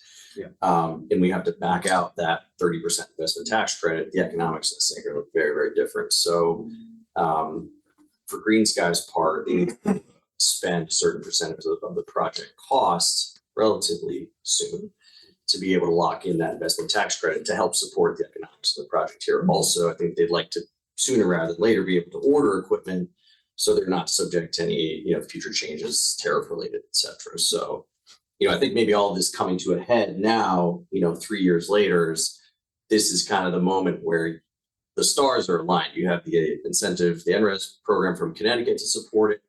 You still have the federal investment tax credit to support it. Equipment costs haven't gotten out of hand. And I think, the roofs are at the appropriate age where by the time solar's done, you're looking at a new roof anyway. So. And it's a bill credit arrangement, so there is not any escrow or anything like that. It's a very different situation. Yeah, there's no debt associated with it. There's no debt on your balance sheet. There's no cost to Green Skies for that. And it's very rare that we can kind of tee up a project like this, which has so much benefits stacked without a lot of the risks normally you have to take in order to earn a return, right? Like major capital. Meanwhile, keep in mind that Eversource demand distribution rates in, it was like September of twenty twenty-four through June twenty twenty-five increased by 30%. Right. Which cost us more than 100,000 more in electrical cost, and that's fan alone. Right. So that is what's changing. That's going to continue probably. Well, The picture, if we don't do anything to mitigate it, we lose money on this. By just doing nothing. On the geothermal project, that was, the town took on debt for that, is that, or, I don't wanna get into the That's what details. of it. projects try to avoid towns taking on big capital expenses by putting that into, say, the payments. And really all it does is it makes the Board of Ed pay off a long round of the town.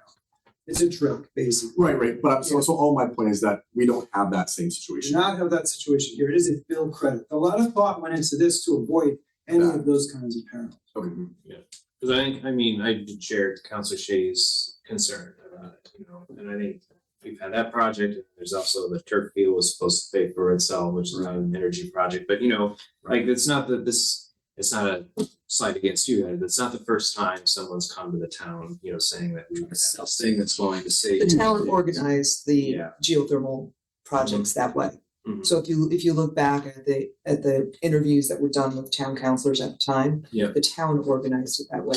So that a certain amount was under the Board of Education's budget, because it would have put the town municipal side over a critical threshold. So in order to avoid that, it was added to and that's the words of a town council member that he was interviewed by the newspaper. So that was, and he voted against it for those reasons. So that was why that was done.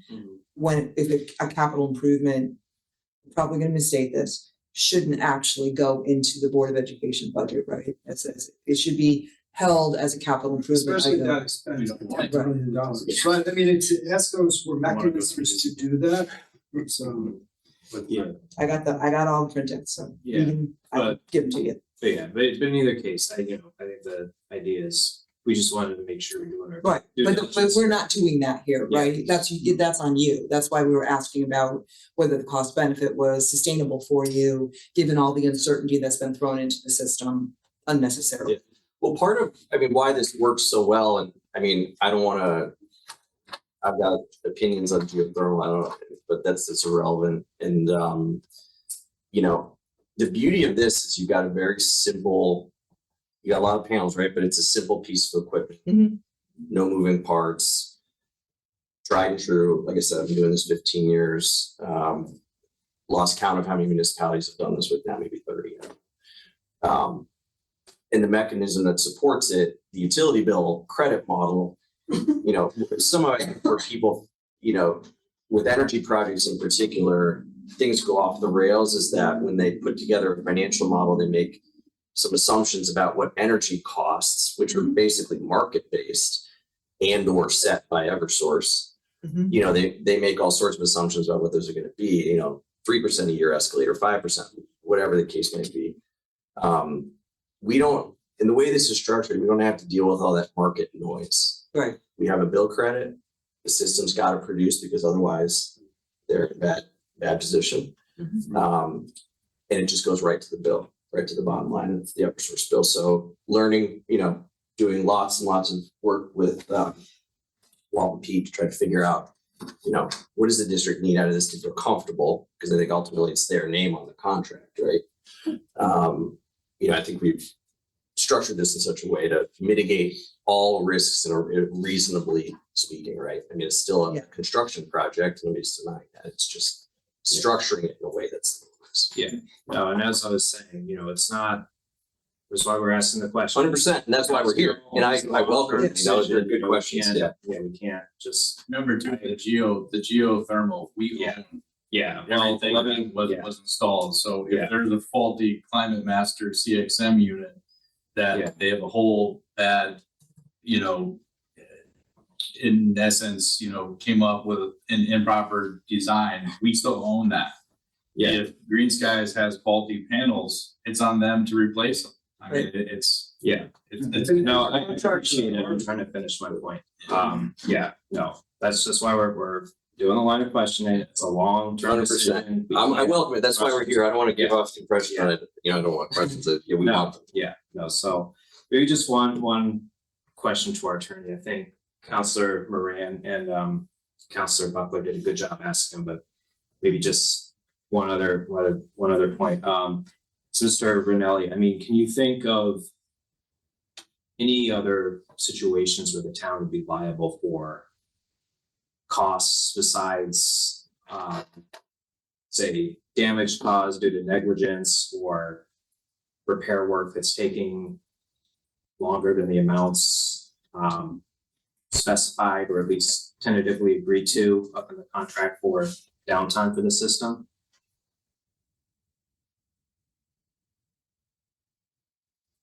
So it's still on.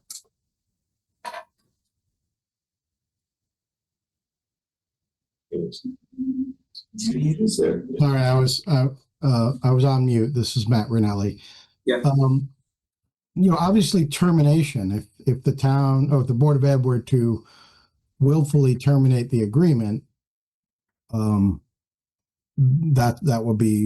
would come at a cost.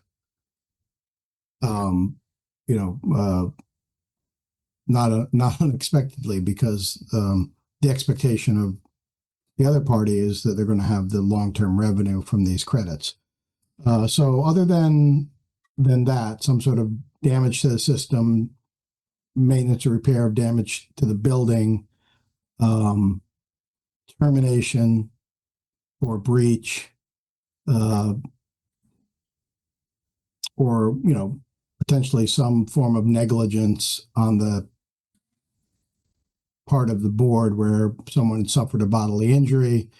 I really can't think of other ways. I mean, as indicated, the system will be owned by Green Skies and maintained by Green Skies for the solar system.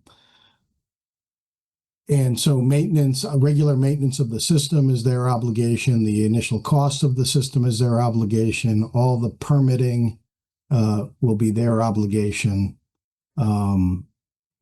There are areas where we're required to cooperate with them, provide forms when they're financing. But I believe in all those instances, we've put in the contract that those will be at no cost to the board. So if there's a cost incurred, there's some accommodation for that. So no, beyond that, I don't foresee any other unexpected costs. Okay. Thank you. No, I appreciate it. And just one last question that I know we talked about for a while. I'll give everybody one more chance to go around. Mr. Staba, to be overly obvious with it, but I assume you're okay with the discussed amount of downtime for maintenance. You're comfortable with the numbers? Yeah, I mean, based on the current condition of our roofs, outside of the fact that you do have an existing capital schedule for the high school, as well as a section of the middle school, which is on the art wing side of the school there. I do not anticipate any major work up there. And I think the time is right. So that's just my own personal opinion. Okay. All right. Give me counselors one more opportunity to ask questions. So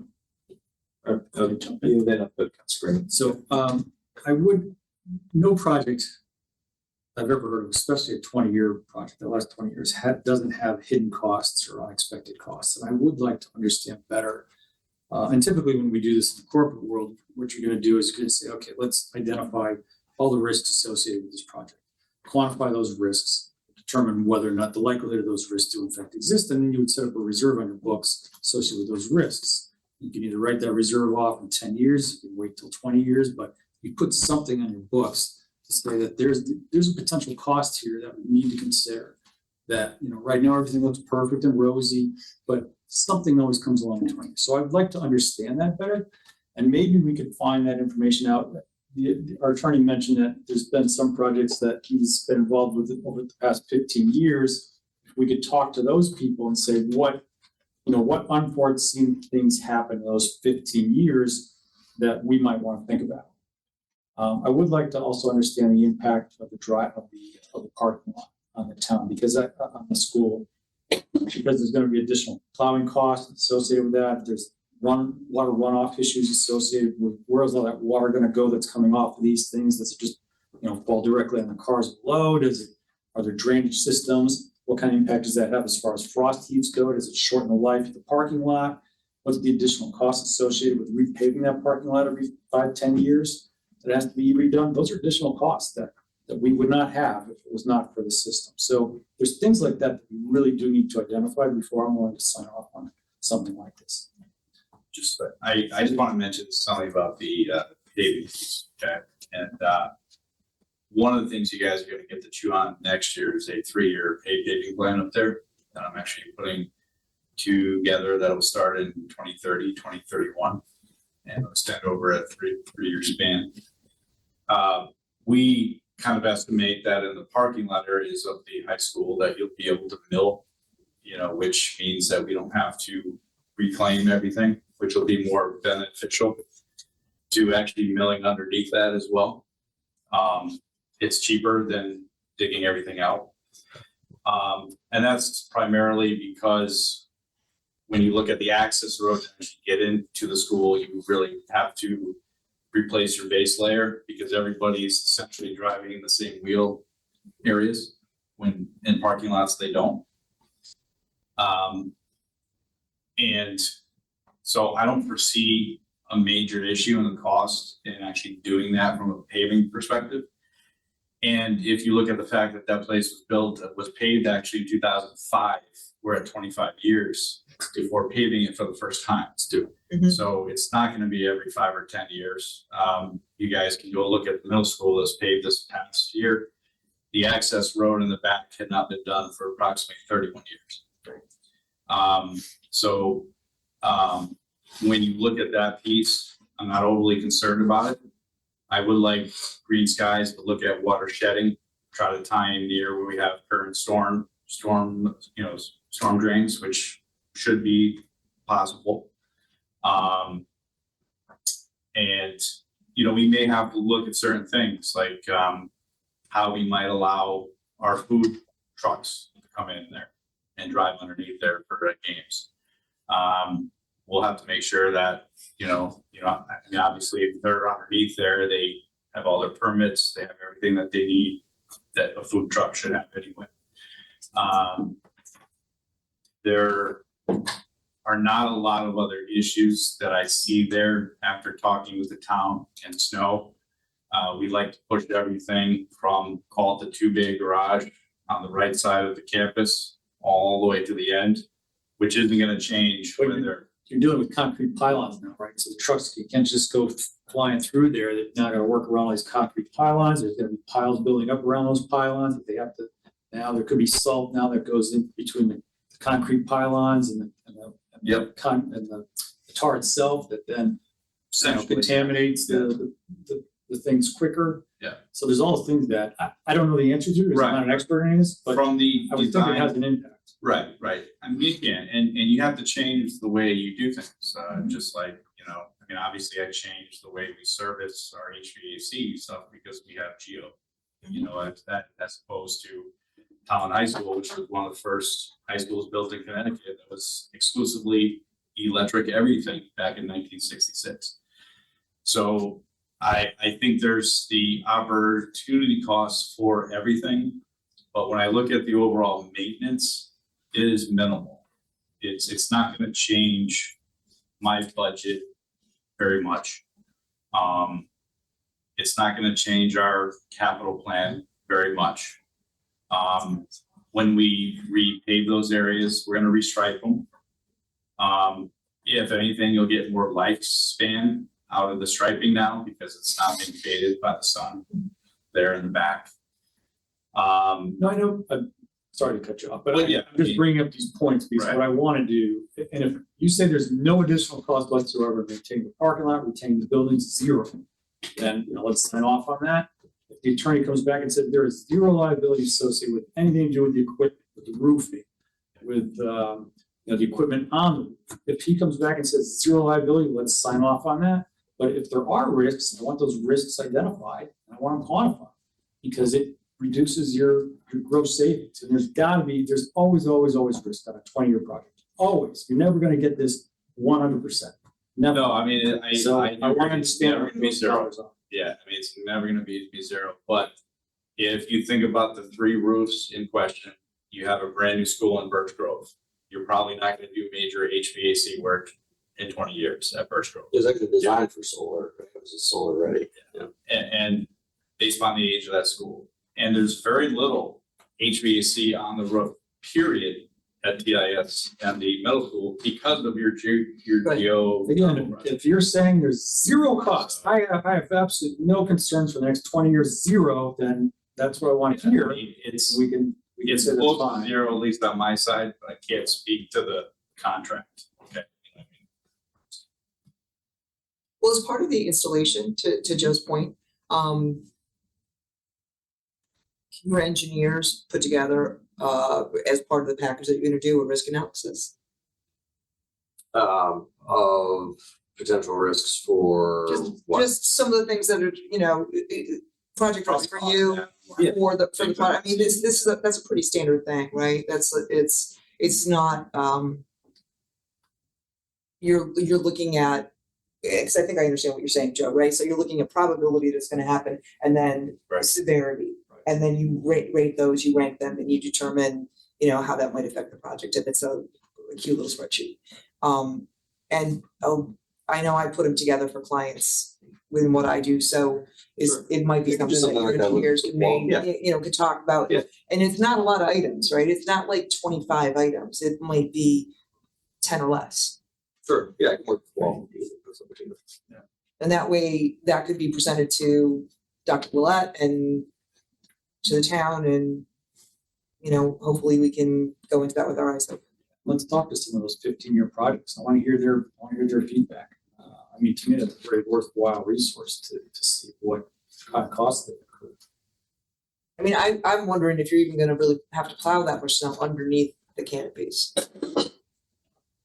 You might have some blizzards, some blowing snow, but if it's a snowfall and canopies over the top of the spaces. Generally, you don't. That's- Yeah, you it's might covered, not it's have a to covered even surface. expend that effort, right? Yeah. Or May as still much, salt it, paper underneath, because it'd be a rainy night followed by freeze. Yeah, They're gonna salt it. Still nice. please salt it anyway. Yeah, still nice. So what's the timeline for like, if we were to start, if we get approval? How, when we just start and what would the impact to like daily operations at like the high school parking lot, et cetera, be?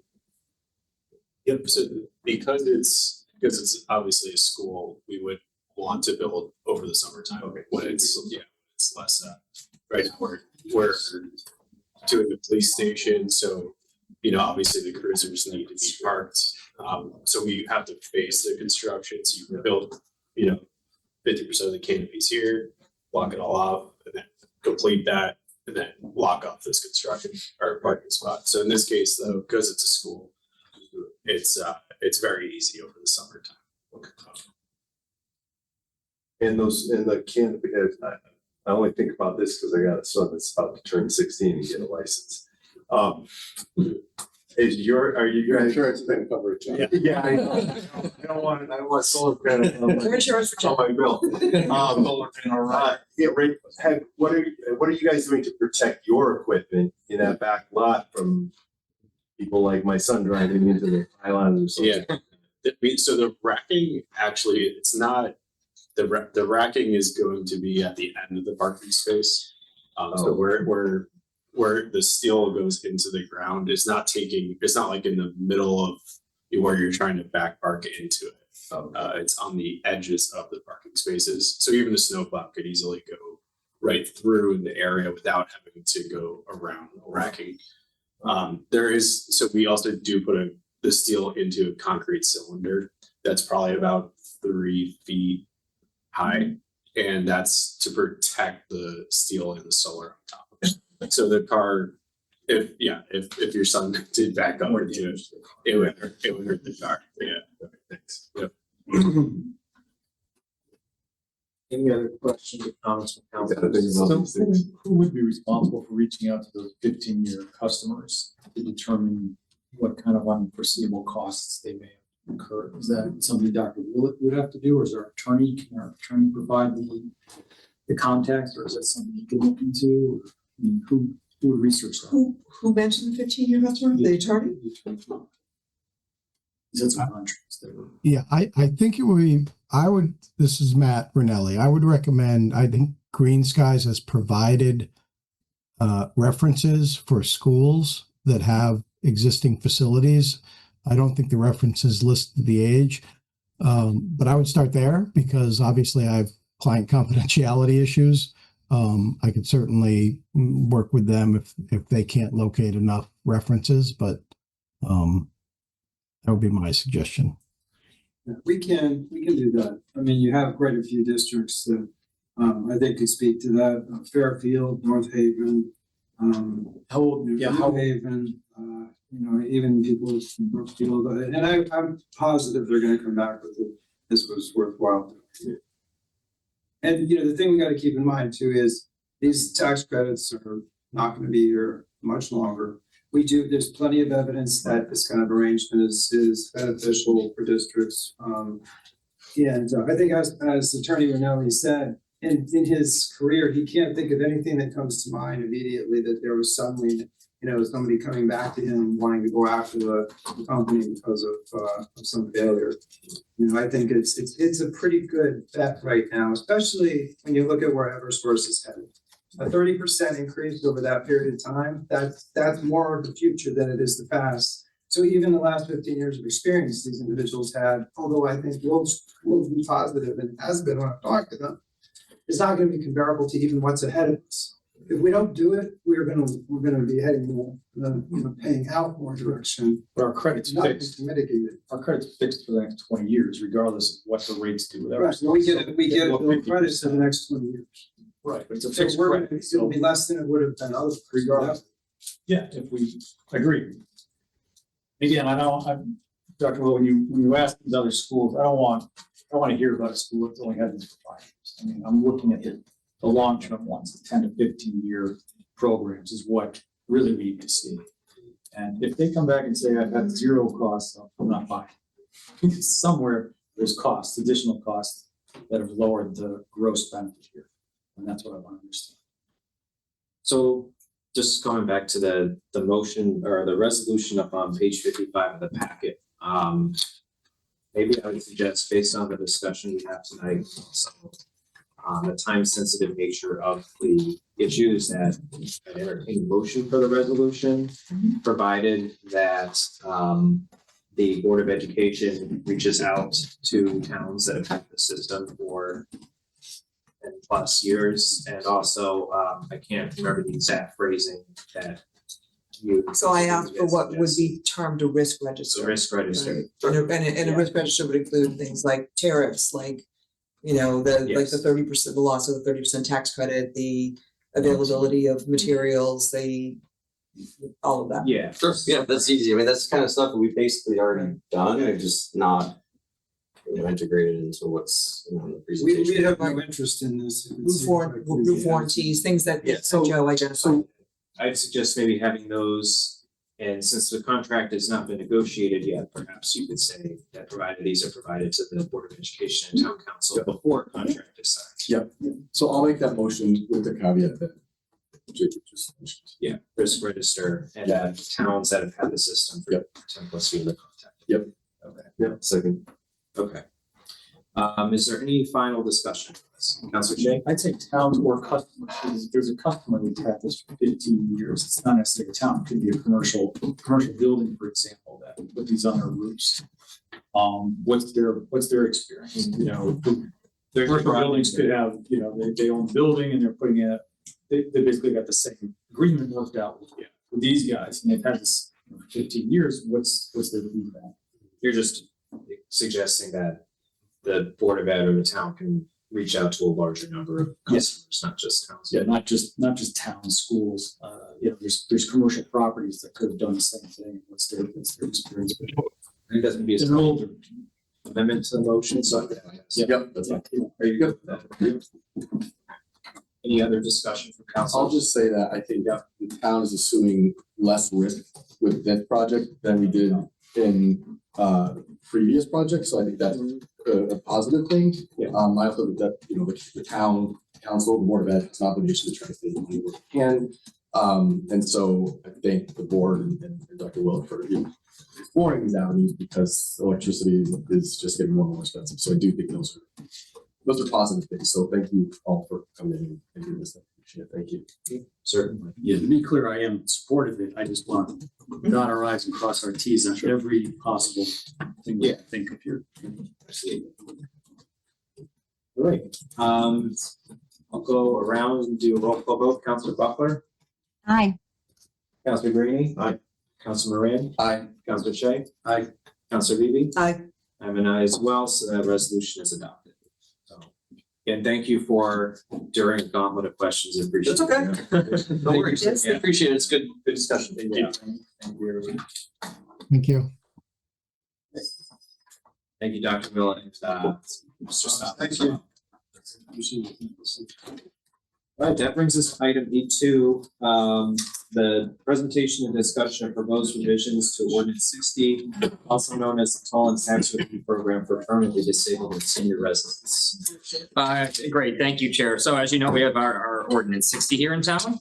It is a local tax relief or freeze program created in 2000. It's been updated in 2007 and 2023. We're required to do it after each reval. My guess is we probably would have done it anyways this year, but it is the year for us to do it. That program has age, income, asset based things, but it's basically geared towards our older population. And we were asked to look at it again this year, and with us today, we have Yolita Laskauskas and Jason Lawrence and Bev Bellady, all here who took part in assessing it, the needs of the town, and they have a PowerPoint that I believe council's had for a while. I reviewed it with them. And we'll move through the PowerPoint presentation right now here. Hold on. Jason, let me give it to you so you can scroll through it.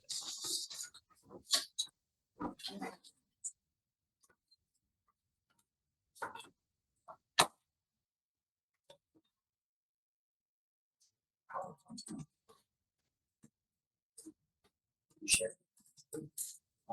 That share it first. Yeah.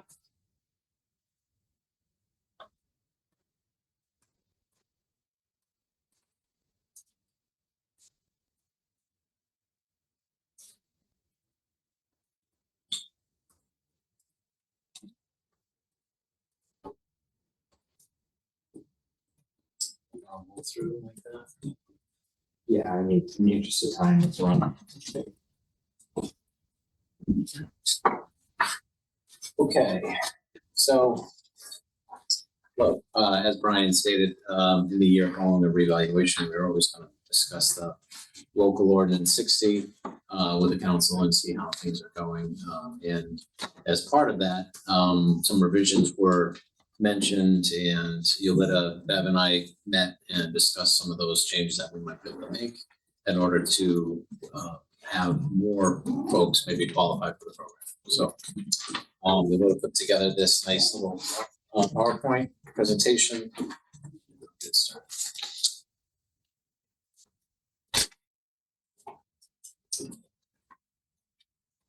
Let's keep on working this.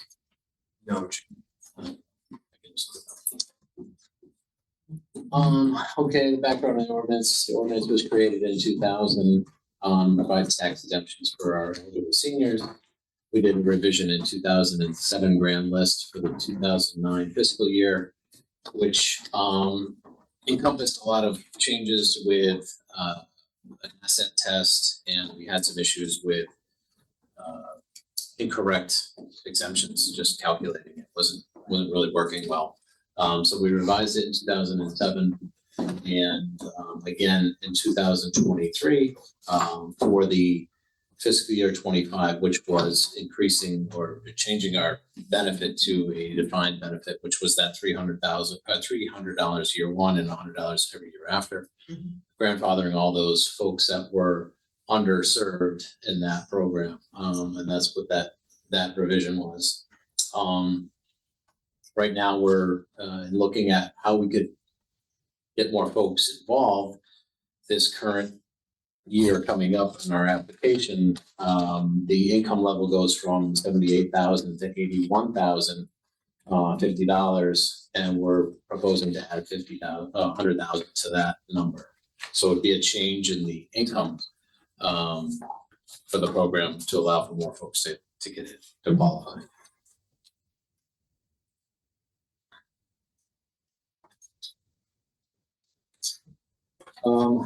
Understanding the cap level. Cap represents the maximum allocated benefit for the program each fiscal year. The cap is 0.5% of the budget, and in some slides coming up, we'll show you what those numbers are. It grows annually with the general fund budget changes. The cap saturation percentage is also something that we show you, and saturation. We get this form from the state and from Bev every year. It comes out shortly after our application period. So these are the numbers that will go into effect for this coming year. Currently, this number will jump to 81,050. You can see on the slide for a 2-person family. This is low income levels for Hartford area, Hartford County. So our 78,000 jumps to 81,050.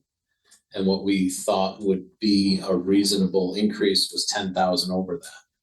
The reason we came up with that number is because in our application period, we found that there were 7, 8 people. I think the number's on here, how many people we pushed away last year.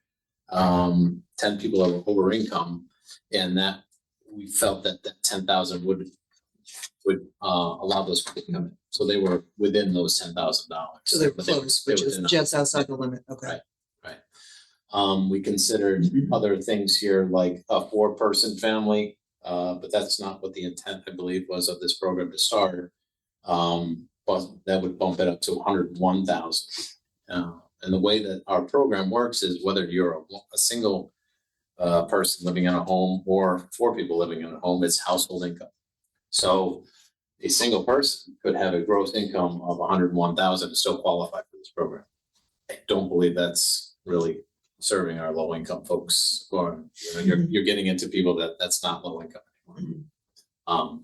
But if that's what the council would like to do, then that's why we proposed the 81,050. Can I just ask you a quick question on that? Sorry.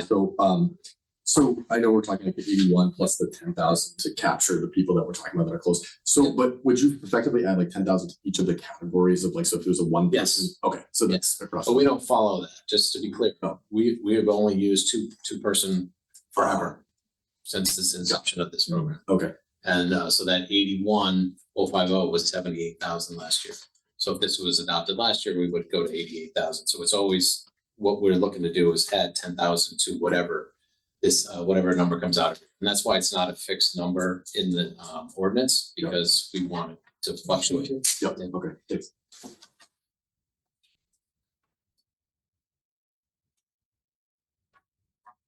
This chart here just shows we went back with 6 years of history. Can't really see the top, but you see what our budget is, our operating budget, the cap for that year, which is 0.5% of that budget, our cap saturation, which is the 61% at the bottom. So that's a projected number based on how many new people we think would come into the program at a cost of 200,000 to the town. But you can see that the cap would be 329. So we're not really close to that cap based on our original 0.5% of budget. And there's a pretty little graph for you. Can I ask a question about the total benefit? So if they're qualifying for a tax credit. Yep. But the tax credit is fairly modest. So how do we get, the total benefit is the benefit for everybody? Yeah. That's on the program, it's including all all the new applicants. people? Yep. Okay, never mind, sorry. Yep, so it's I should have known that. no, that's okay. So for this past year, we had 158 people in the program. So that's the cost for each one. Right, okay. What we're Thank you. finding is that our folks that are leaving the program are either dying out or they're moving away. Those benefits are $1,000. So on average, our average, yeah, so they've been on it for a while. It started in 2000. Our average benefit right now is $1,150. So if that were to, we're replacing that with a $300 applicant. So the next guy that comes in is getting a credit brand new, 65 years old, $300, but we're losing, potentially a $2,000 tax credit that's in the system. So that's why you keep seeing this fluctuation of the overall benefit bouncing all over the place, because realistically, there's more people leaving the program at that higher number than are entering. So even if we had, like you'll see in one of the charts here, we have new, so we had more new applicants, but the overall benefit went down because we lost several $2,000 tax credits over in the system. Just so I understand, so like the first year you get a $300 tax credit, and then the second year, each year you're adding 100 to that, so that's how you get up to, you're talking up to whatever it is, however long you're on it. Yep. Okay. And we grandfathered everybody that was, we only adopted that 20 last year before last. So we took everybody from their original application date and then applied that number. So we're not starting new at that point. We brought everybody up. And I think there was only 4 or 5 people that were underserved. And we brought them up to that number until they escalate to a point where it just kind of wipes out the difference. So we're maintaining that, but there's not many folks that are at that level. So you can see that we're not close to the cap saturation, really. Let's see. This slide shows our applicants and the grand list years that they applied, the number of leaving applicants that we've been tracking, and the new applicants that have come in each one of those years, and then the people that are have been over income in those years. That number is a little skewed because there's plenty of people that call and ask for what the income level is. We tell them over the phone, they never apply. And it's, so there's plenty of other people that don't even bother applying. They don't even bother coming in with their information, which is, nobody really wants to share this income information in the first place. So there's a lot of phone calls that we have tracked because it's just impossible. They're daily phone calls.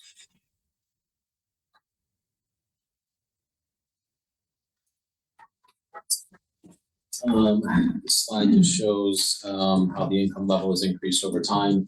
These are all HUD numbers, and that's what the town decided to do back in 2000 when this was first developed, and we've just carried it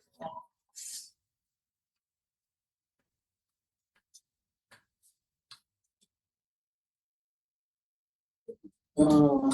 Let's see. So this is just kind of a review of what all those previous graphs said. The cap is increased from fiscal 21 to fiscal 27 from 285 to 329. Our applicants range from 154 to 184. When I first started here, we were up over 200 applicants in the program, and then it dipped quite a bit for a little while, and then it's kind of bounced, it's fluctuated. It shows you our cap saturation fluctuation, as well as the maximum increase of income. So this is one of the changes. In 2007, we took out the wording for some reason of what the income level is. In 2000, there was an income level. It did say 2-person family income for Hartford area, low income, Hartford County. So we just kind of want to put this back in so people have an idea of what that is, because it doesn't say with the law, it just says low median income Hartford County. So we would be specific to that HUD chart that you saw. It shows 2-person. And obviously, if there's more people in a home, we count their income because it's total household income. Right. And that's one of the things that we struggle with in our office, honestly. Somebody moves home for 2 months, like, did that income count for the 2 months? And we get into a lot of the minutia with that with people, or they have multiple cars registered to their home, and we're like, well, whose car is that? Right. So we have to now say, where's their income? And that becomes part of the problem. And of course, people that have been in the program for years, they don't want to fall out, because that's what will happen. They go over income one year, they fall out, then they get start over, back at that $300 level, which they don't want to do, so they end up, stretching the truth. Found that people are moving in, or grandchildren have moved in with them, or, you know, they're sharing households, so it has changed the structure from when we started the program. Good. When it was a more traditional family of one or two. Yeah, a lot of kids coming back after college and I'm sure you know, families are struggling. I mean, when their kids have to move back home because they can't afford it. And sometimes to move back home to care for a parent. Right. And they're still, but they're still working, so. there is a provision in there where we don't count caretaker income. So if you're the official caretaker of somebody. Then your income doesn't count. Yeah, Okay. not count. That's good. Good to know. Do you think anything needs to change in that regard, as far as like, I know we're talking about how things have changed a little bit, where it's more traditionally just like two retirees in a home or something like that. But now you're having grandkids moving in and things like that. Do you think we need to make any changes to accommodate for that, or you know, you think because they're making income and they're doing it, that sort of counts for that? Realistically, I think in the world we live in, people should, if you're coming back, you should contribute to the household. So whether if you're paying rent to live there $100 a week even, it would be the owner's responsibility to take and set some of that aside, in my opinion, to pay a portion of your tax bill. It's obviously not the whole thing, or but once we started looking at income levels, that's when we said, well, what is low income anymore? If that's our number, like, to me, that's not very low income. Like, you should be able to afford your taxes and put food on your table and insurance and all those things at that income level. So the whole point of trying to be a little bit more lenient with it was adding that $10,000, but not quite go up to that four-person family household, which was, I thought was just too much. What limits it to 300 a year? Is that simply in the? That was just a calculation that we came up with Bob Rubino when we worked on this 2 years ago. Because that seems grossly understated. Well, I think we were trying to mimic what was already there and come over. So the $100 a year, for years prior to the revaluation, tax bills were only going up $50 a year. So we're really flat. We had a flat mill rate, we had, flat values. And so $100 per year was more than what they were getting in an additional tax bill, at least on the real estate. So can you clarify, because I want to understand the point that Joe is making too.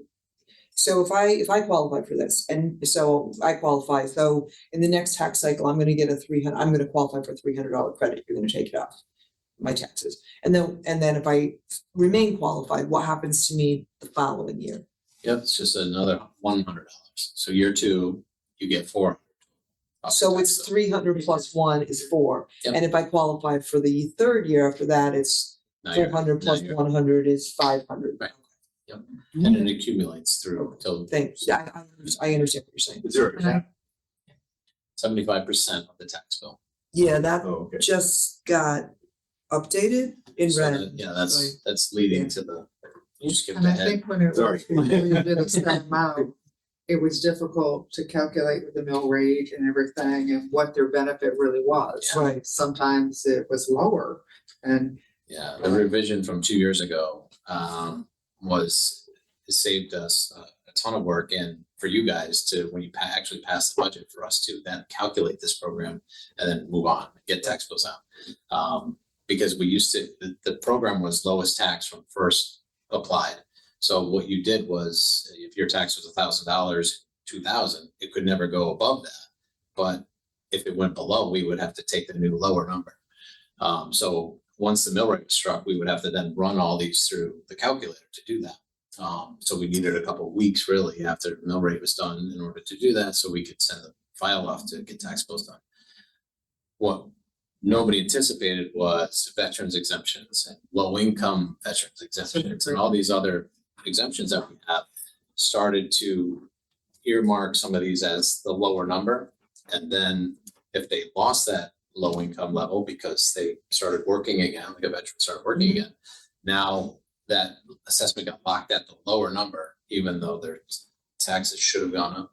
So we had so many problems. I gave you guys, I don't know if anybody was on the council then, an example of how bad it was. And these folks, their tax bill went down like $1,000 a year for 3 years, and we didn't catch it. We finally caught it when they came in and said, this can't be right. And I was like, oh, you're right, it's not right. So I showed it to them. And at the time, I think Steve Warburton was our manager at the time, and we forgave the taxes on it. Because of how difficult it was. And we said, all right, this is when we've got to fix it. But then it took 2 years for us to finally get to the point where we just do a straight fix. And you never could tell anybody what they would be eligible for. They didn't know until the budget passed and. Right. What am I applying for? Yeah, and you'd be like, well, you know. Yeah, that's difficult. That's, Yeah. And this way, at least you say 300, next year will be another 100, you can have a fixed amount that you know what they're applying for. And I did a calculation based on the reval before we did this, just to see how it was going to interact with these people that had significant reductions. Because now we're not even looking at the assessment. We're just giving you a flat, reduction of your tax bill. But when I was doing it, I thought the reval was only going to affect the 35% change in people's values. So it didn't seem like it was much of a change between going with a flat benefit for using the old methodology. So we sold it as like it wasn't going to fluctuate that much.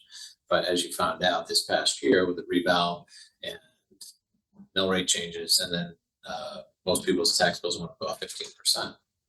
So even these people in this program, so they did get the credit, but it wouldn't have moved at all, right? If they were still locked at that original value. So,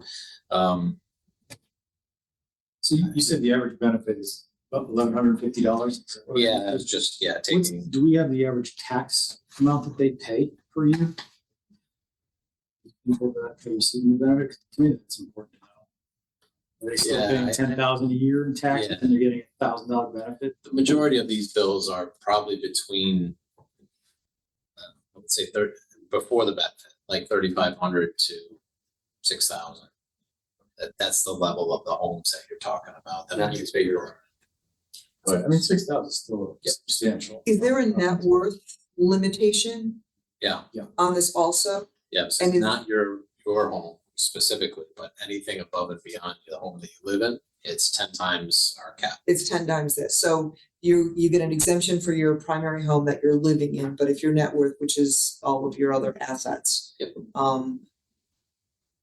you would be not eligible if it exceeded 10 times this. Okay. So as we ratchet this up, that goes up. Okay. Yep. You find that people are getting, do you have a problem with people not qualifying because of the net worth component?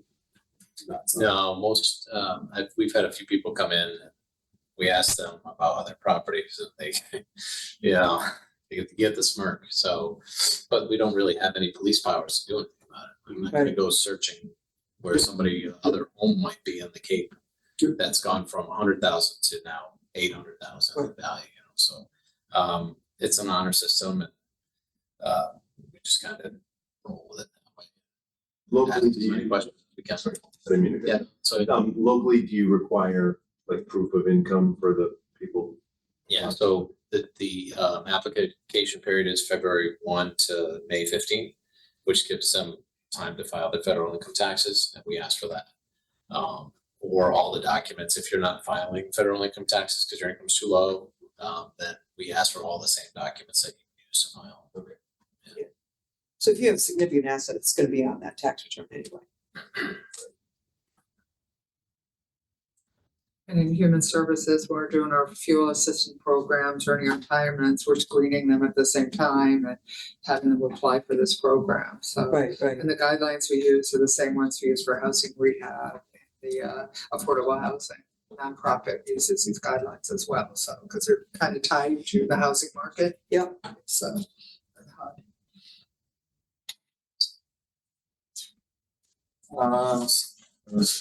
Any other questions? Last slide I have here, I think is the last slide, is about the, so this is where it's capped. I guess we had heard some rumblings about folks upset about the word lien that was in the original ordinance. Right. Anything over 75%. Well, we've not had an issue with any bill being over 75% ever. But in this case, we just wanted to revise it to say that it would be capped at 75%. We're not going to lien $45 or whatever the result is over that 75%. Right. We would just limit your overall credit to 75%. Yeah, because there was a lot of misunderstanding in talking to people, because then what they thought is they were getting permanent lien on their property Yeah. for taking advantage of this, right? Someone was gonna have Which to is not pay our, at the end after they're right, gone. which is not our intent. And those programs do exist, where you can like almost do like a reverse mortgage and then you, right? But yeah, But this is just a straight up tax credit. this is a straight up tax credit. Getting rid of the. And I can't tell you how many conversations I had where people just didn't understand it. And that's ordinance 25, which is a straight deferral. And that's what it is. It's, Yeah. you can lien up to 75% of your taxes annually. Right. And it is, that's what they, But that's different from this. it's a different, same qualifications, but those are for people that are really, really having a hard time. And also folks that maybe they don't have any family. They're just like, I don't care, I just don't want to pay taxes anymore, and I'll lien up 75% of it, and then when I pass, Right. they get resolved at the sale of the house. Yeah, right. Who wants them to stay in their house too, really, because if they can afford their taxes, they want them to stay in their houses, right? So with respect to the cap and the progression of this, where you would show percentage-wise, and then you had the 60% in red. Does this appear to be reasonably sustainable to you guys moving forward into to 2030, given the trend that you're seeing? Yeah, I think so. The thing is, it's so unknown. It's so hard to know if people are going to relocate, or if we're going to lose a lot of these folks that have been in since the early 2000s. And if we lose them, then the number goes way down. And are you more concerned about hitting the cap of the program, or at that point, maybe if we lose enough of them, then you could bump up the benefit? The benefit. Because I know we have some older folks that really want to move into the apartments that are being constructed, right? Which is a whole different tax structure, so. Yeah. Well, it's in your rent. It's in your rent, but Yeah. you're not gonna get. So No. I know that when Jacob and I met with you all early on, when we were talking about wanting to make this change, we talked about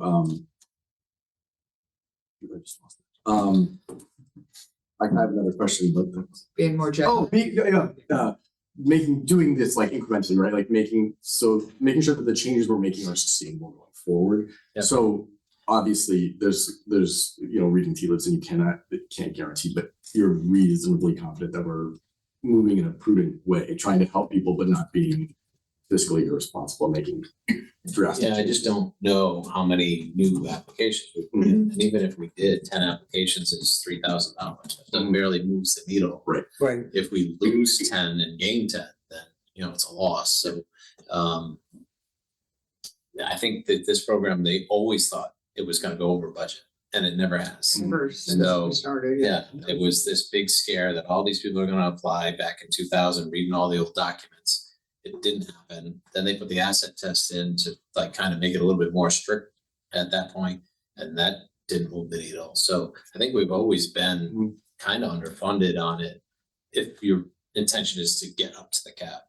So let me ask you kind of the opposite question. So I think it's a smart idea to increase the income threshold, right? So we can try to capture some more people.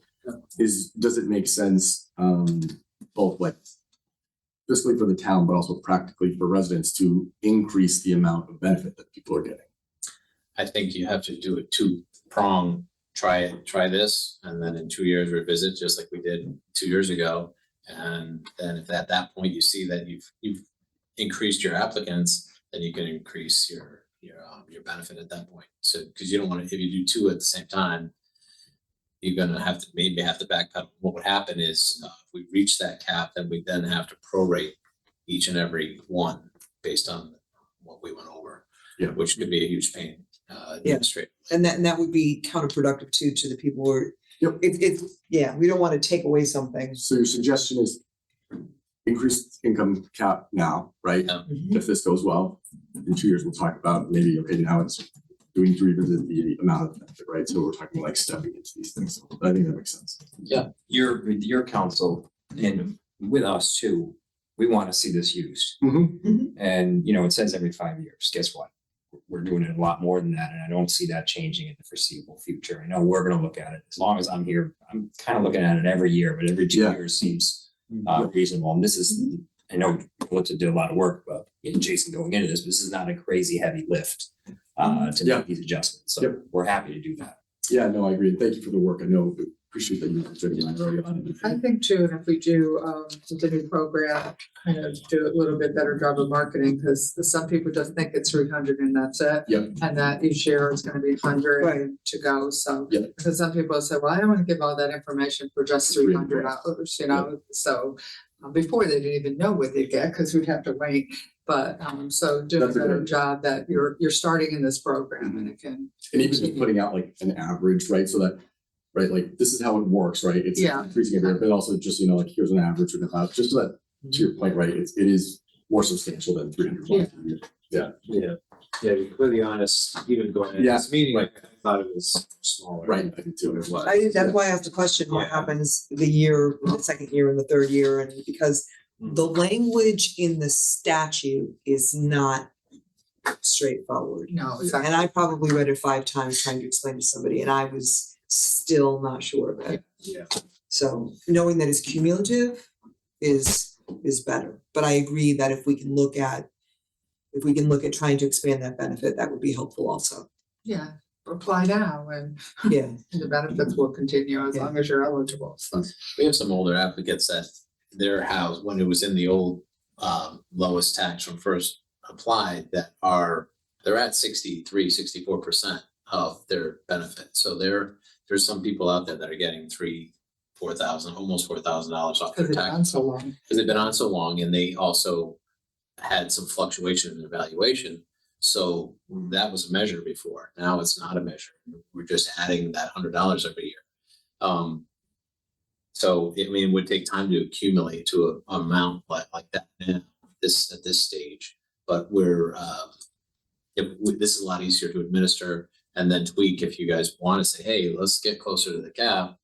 And if you're open to opening up the ordinance every couple of years to do that, then you know that's a much easier way of doing it.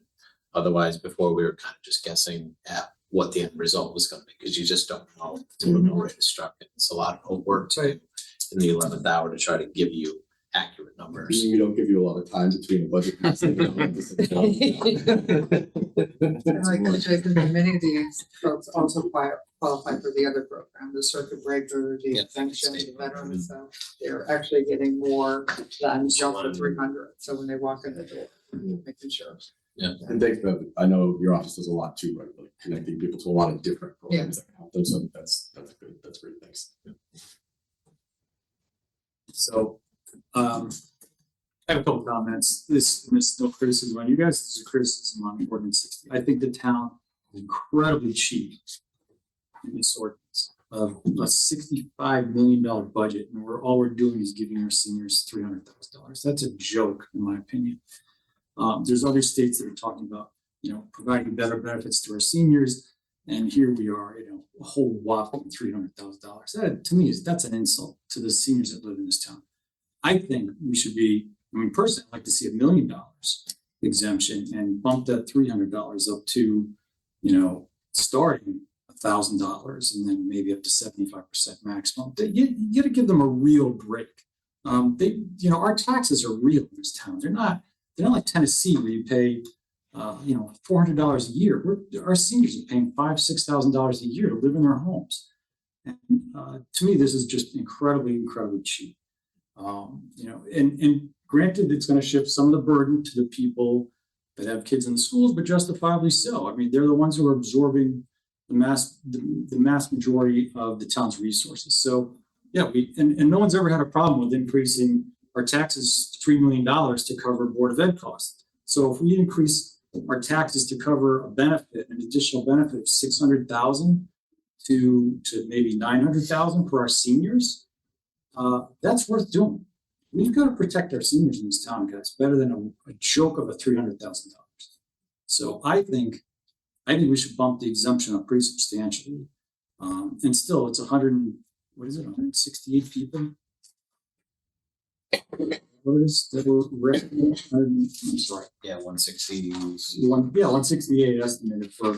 And how many seniors do we have in our town? Like 2,500. So out of the 2,500 people, we only 168 qualify. That seems kind of low. I think the estimate was like 15% of our 15,000 people. Our senior population is like represents about 20, somewhere between 20 and 25% of the total population. Yeah, it's a big number. Seniors 65 and older. No, the stat doesn't Because- cover. because- The stat covers 60 and older. Yeah, But so it's 65 could be. Yeah, in the ordinance 15% 65. is what I think we use on the. yeah. So our age limit is 65. Yeah, or surviving spouse of somebody who was 65. Okay. Yeah. Okay. So Oh, yeah. who was 65. Okay. So, but still, it's. So it's probably 15 to 20% of the population. we can figure that out. We can figure that out. So to me, it still needs work. I still think the town's being way too cheap to help out its seniors. But it seems to have no issue spending all kinds of money on board of it. So what are you referencing when you say $1 million though? So the budget in this is 329. I think we should be closer to $1 million of benefit that we're providing to our seniors. So, whether we bump up, I mean, the income, I don't know, thousands, it's a pretty, or 91,000 is a pretty high number. But again, the cost of living in the state is crazy. So Get rid of the that can tariffs, go up. we can take care of the cost of living. Yeah, we get rid of a lot of stuff. We can take care of the cost. But I think the 300 is too cheap. I think the 300, is a start. I think it's too cheap. I think it should all get bumped up, and we should be helping our seniors out a lot more than we do. Jason, how did the council when it initially adopted ordinance 60 arrive at the 0.5% of the budget number? Wasn't me alone. Yeah, because I would like to see benefit increase as well, but obviously the fiscal response. I think in the beginning, they were being very cautious and nobody could predict how many people are applying. And we had Bob Rubina with all his spreadsheets and how they were more concerned about going over the cap at the time. And the housing stock was cheaper and cost of living was cheaper. So it seemed like a better benefit at the time. So now, I remember people applying, living in the small ranch houses. And so their taxes on those houses were also lower. Right. So that whole structure's changed, what we built and where people are living, the cost of housing from the time that we started the program. So you think it makes sense? I think it was more generous in the beginning. Yeah. I So I know we talked about not wanting to change sort of two metrics at once. We want to be careful, but does it make sense to change the amount of the benefit, increase the amount of the benefit as opposed to changing the income threshold to raising the income threshold? No, and simply because I think we're losing more people than we're gaining. And if you're trying to serve a bigger population, you've got to expand. I'm not just a bigger population, but also meaningfully serve that population, you know what I mean? Oh, yeah. And so, I think if you've been on this for, how many years you've been on, and you're getting, closer to that 70% of your tax bill, that's obviously a substantial assistance, versus if you're starting on day one, it's not as much help, right? Yeah, I don't disagree with the increasing the benefit as well. But I thought initially when we talked about this, we were talking about how can we reach out to more people? How can we get more people involved? Right, because one of the things we heard is that people were applying and then finding out I don't even qualify to get this, right? So I think that's really important to do that. If we were gonna look at even say doubling it and going to up 1% of, increasing that cap, it would be interesting to see what we could then start with, like what could we do? Does it just go to like $400 the first year? Does it go to $500 the first year? What kind of benefit could that? I was gonna say like 500 the first year sounds. Because that first year enticing amount sets for most that people first where year sets you, makes- right? Makes sense for me to go through the rigmarole of bringing down my documents and all of that and gives them, and Jason, you said that average person in the program is like, their taxes are 3,000 to 6,000 a year? Yeah, I would say, I mean, without looking at some of those numbers, but just thinking about the values of those homes, and I was looking at the spreadsheet from 2 years ago and looking at those benefits, and it's in that neighborhood for sure. Yeah, that's a nice spike right out of the gate. When you get a $500 tax. Yep. A few years And then ago, every year you the say. smaller homes went up in value.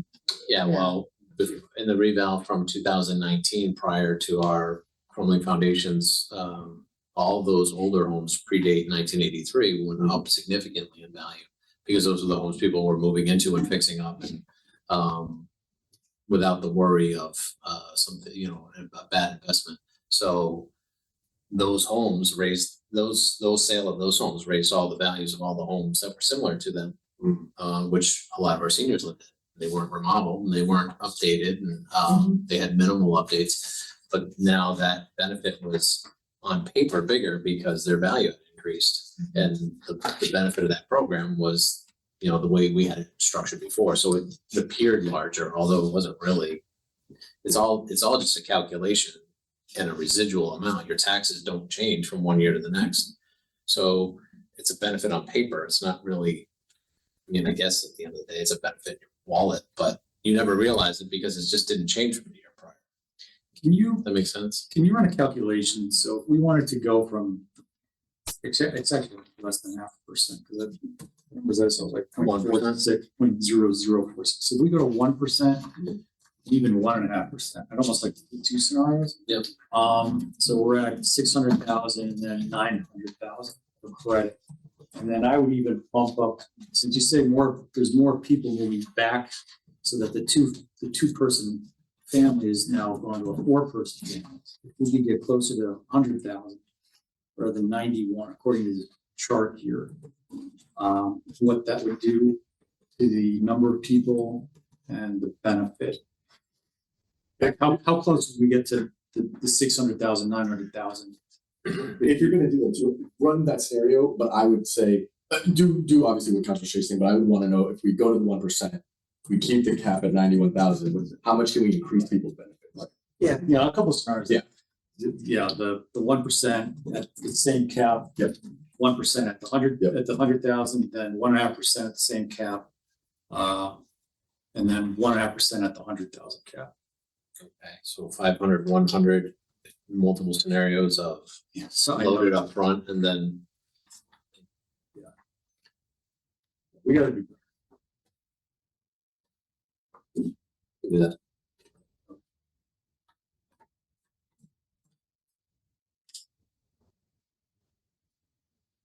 We made any changes to this ordinance, I assume they'd be going to effect right away, they're gonna start at the beginning of the next fiscal year.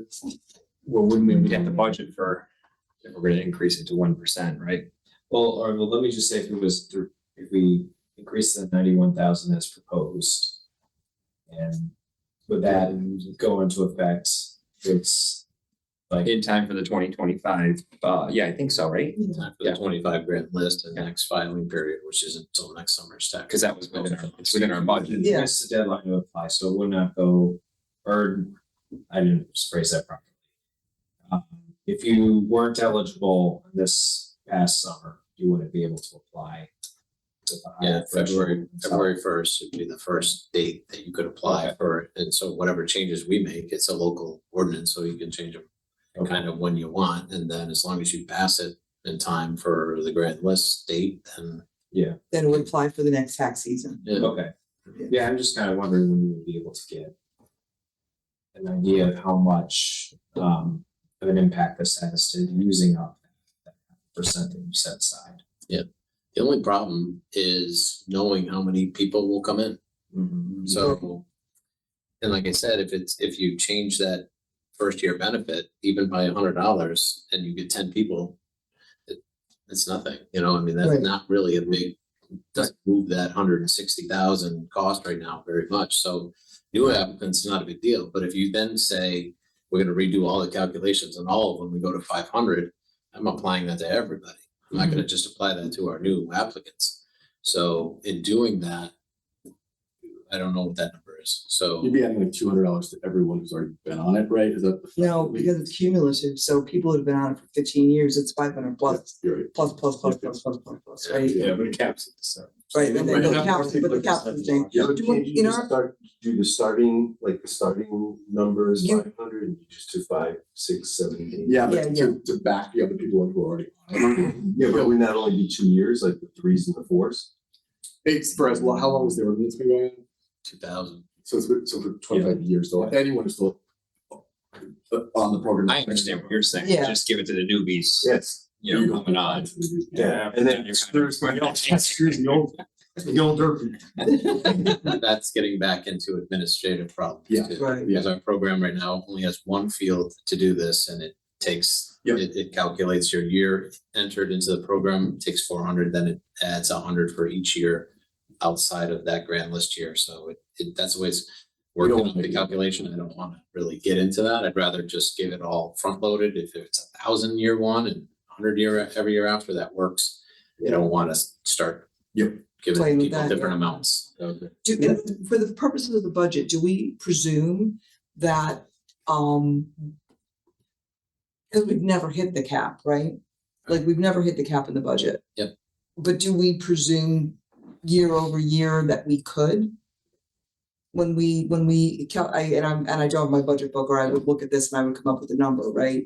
So does that number go in at a projection of what you think the actual will be? So Or does I start with Yolita as what we're at currently.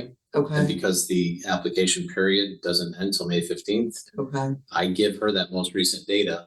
And 2 years ago, 3 years ago, that's what got Lisa in a little trouble because we modified those numbers as we went. yeah, So you guys could have a better idea of what the actual mill rate should be. okay, And so after our application period was done, we knew what the numbers were gonna be, then we said, okay, it's not this, it's this. And then she gave, an updated number and it changed calculations by.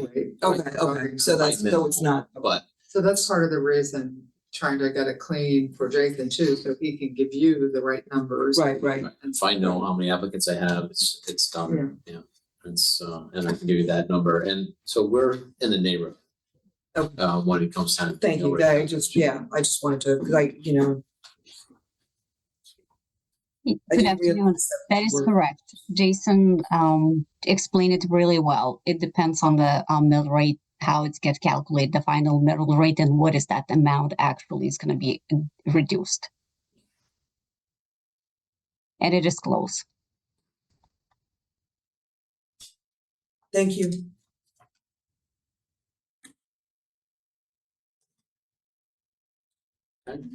So how long do you think it'll take to run those scenarios and get back to the council? So not to take too long, it's just make some estimates on how many people I think will join the program. I can run it a couple different ways with adding 10 people increments and. You think we can get on the next council? Yes. Agenda? Yeah, so we're hoping to have something for you guys for next council agenda and then maybe something you could pass at the second council meeting in October, something. We should be able to, what were the dates again? 7th. No, we have the next 14th. council agenda is October 14. Mhm. Yep. And the following is October 28. Yeah. I do think we should try to get it done by the end of our term. Yeah. That would be great if we could do that, so we don't, 'cause it just delays everything for everybody else. It was one of our goals too, I think, so it'd be a nice way to do things. Yeah. Yeah, and I think as we kind of got into today, this is an ongoing conversation. I think, even if we don't solve all the problems, we should, the next council should continue it and the staff is certainly aligned with how important it is. So, Yep, 100%. the plan is that, Jason comes back with revised scenarios. We try to align on something that we feel is reasonable based upon what we know.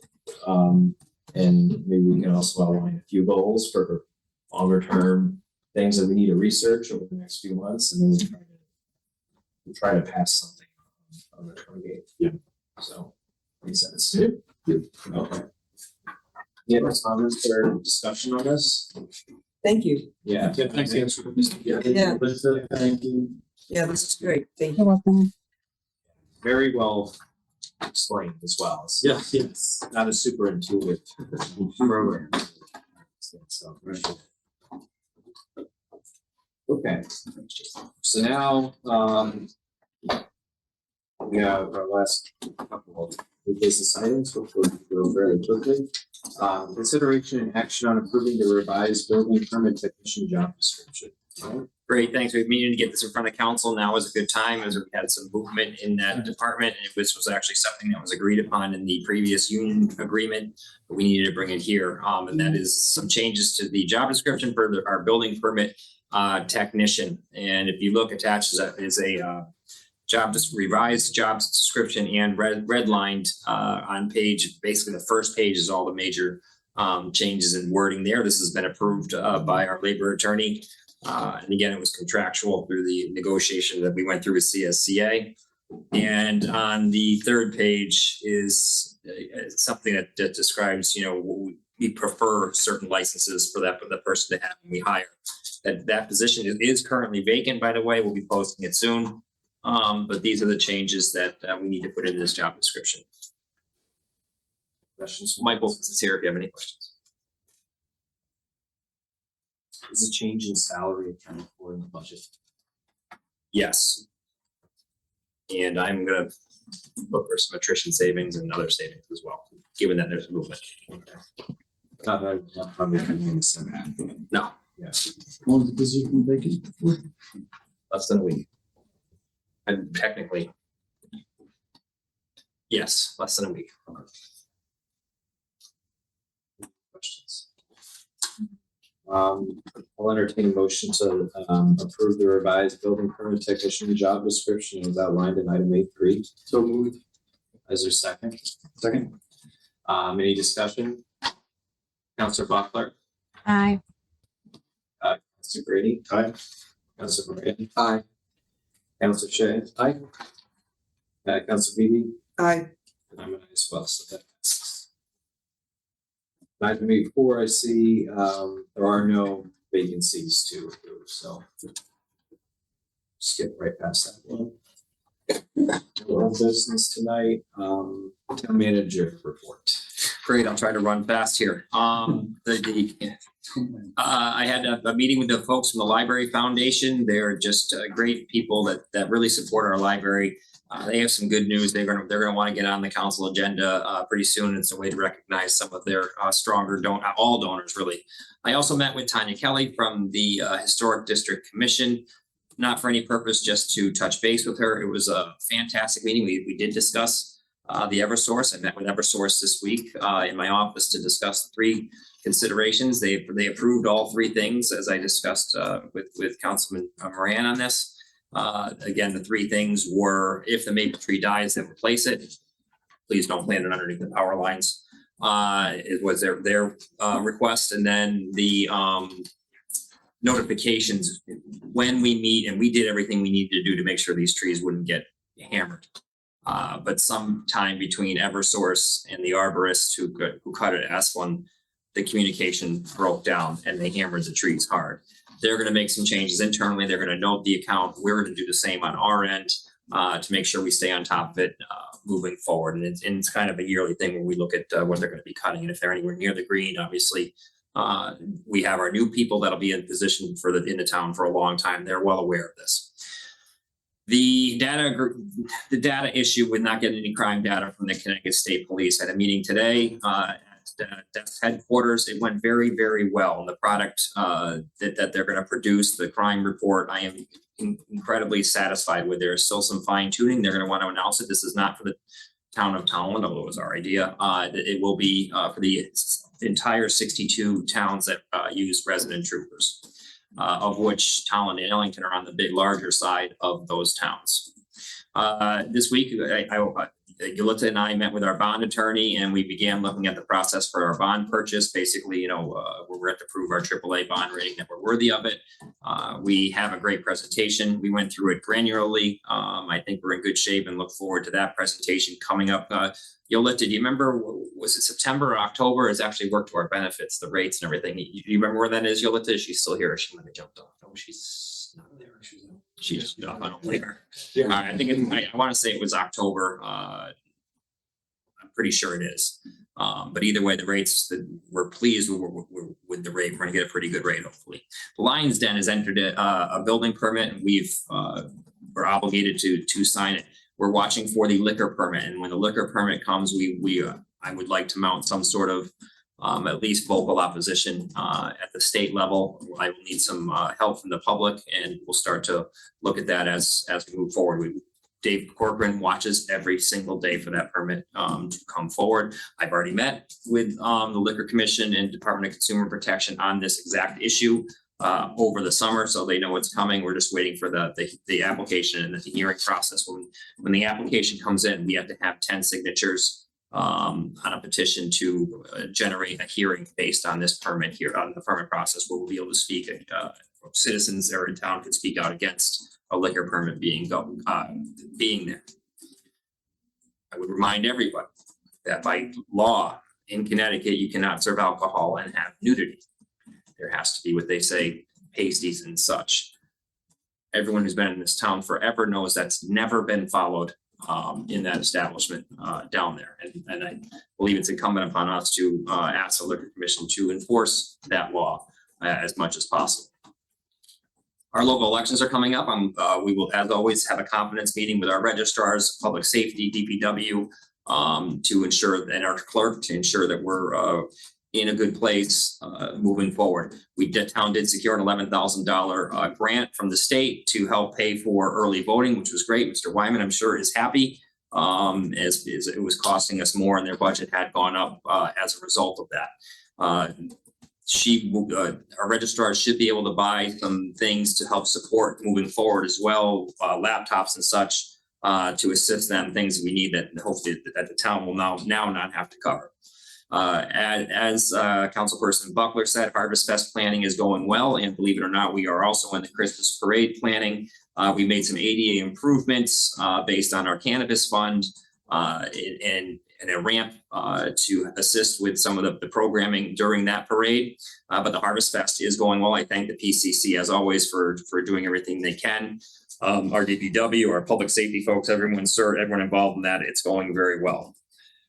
Brenda Paluzzi, who was our basically she ran our farmers market and Explore Tolland, is stepping down to concentrate on the local elections. I will be meeting with the Ag Commission and PCC and such to seek a replacement for her. She will be missed. Her volunteerism in those roles was absolutely fantastic.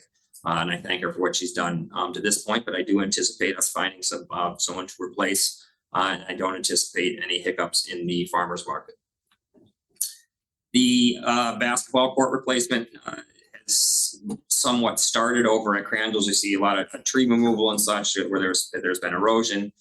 So there's been some action over at Crandall's this week, and we also met at Crandall's to look at the new building that we've had in our capital plan. That'll be with the new bathrooms and some storage and some office and a nurse's station. We met with the engineer, we met with the architect, and some state people, and DPW was there. EHD was there because we're having septic and well issues. Similar to our sports parks around town, where there was no schedule of when we're going to replace them, and we just kind of, as whack-a-mole when they pop up. I want to have some sort of planning schedule out so we know, and it's worked out thus far great with the ball fields, as we did the softball field this year. We could budget it and put it in. Mm-hmm. We have septic tanks all over the town. I'd like to get those on some kind of schedule. We're going to get those on a schedule and built into our capital plan. There's no reason why they're not at this point. So we will address the septic at Crandall's at some point, likely 5 years out. If we can move the well, we'll look at that as well when we're doing this building. But a good meeting, lots of things to consider. We don't look like we're not going to do. Certainly, I don't think we're going to do a bigger building. And if anything, same size or downsize. I want to thank the senior center staff and Fury, my admin, for the planning for the Korean War Veterans Recognition event. And I thank council for the council members that came. Thank you all. That was just fantastic. There was an EMR. We're trying to increase volunteerism at the fire department. There was an EMR class that there are signups that we've had. It's well attended. We're going to have them have a table at our I want to say Oktoberfest. I'm getting it wrong. Harvest Fest. Sorry, to help try to promote some of the volunteerism there. In regards to accreditations that we can hire a school resource officer, our accreditation is going well. Again, we hired an accreditation manager. The town is paying for it on the town side. If we ever want to hire constables in lieu of resident troopers or a school resource officer, we needed to have this accreditation. We are going to clear tier 1 and likely tier 2 fairly quickly. There's 4 tiers. The later tiers are more just proving that we're doing the things that we said. The Trail of Treats is a great event coming up. It's on October 18th. It's been somewhat, the town was not overly involved in it. I wanted it to be safe. We'd gotten some concerns with people crossing the street. We got together with those that are running the Trail of Treats. It's one of these school organizations. That is them, yes. And so we met with them. It was such a great meeting. They were very happy. We are going to do some things for them, be it with Chief Lytell's people, sir, the state police, just a lot of planning in ahead of time to make sure that it's a smooth event. That thing has gotten huge. The Cider Mill Road Race is coming up on, the Trail of Trees is 10/18. The Cider Mill Road Race is on October 4th. I put together a little team at Town Hall that we're all paying for out of our own pocket. That we're going to participate in the race as a way to promote staying healthy, which I try to do, and morale. And just one last note, Green Skies and Titan were here. I tried to put solar on every building we have here in town, every place, including the dump off the street. They looked at it and they told us your numbers don't work out. So they're not out just to try to glom on to us. They said the numbers will not work out. We tried putting them here, there, every town building that the town has. And it just wasn't, the numbers just didn't work out. So we tried. So we had a good experience other than it just didn't work out for us numbers wise. And that's all I have. Any questions for Ryan? Thank you again for the staff work on the veterans event. It was really, really impactful. It really was. And people had heard about it outside of it wasn't terribly well known because I think you put it together in a short period of time, pretty short period of time for where it was, but talking to some of my mother-in-law's acquaintances, they had already heard about it, so that's great. Yeah, thank you. Thank you, Brian. Now we'll move on to adoption of minutes. I have a motion to adopt the September 9th meeting minutes. So moved by Councilor Grady. Do I have a second? That's Councilor Butler. Any discussion? Councilor Butler. Aye. Councilor Grady. Aye. Councilor Moran. Aye. Councilor Shay. Aye. Councilor Levy. Aye. I'll abstain because I wasn't there. Those minutes do pass. All right. Any correspondence to council? We only had one email come in. It was a follow-up from Mount Spring Road resident regarding expenses incurred at his property. I believe that was forwarded to our. Was there a zoning one as well? No, that I think just went, maybe it just went to zoning.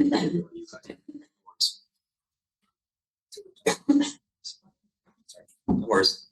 All right, that brings me to the chairperson's report. Not a whole lot, but again, I'll just say that it was a great getting to speak at the Korean War Veterans Memorial and just hearing all the stories. That was really special too.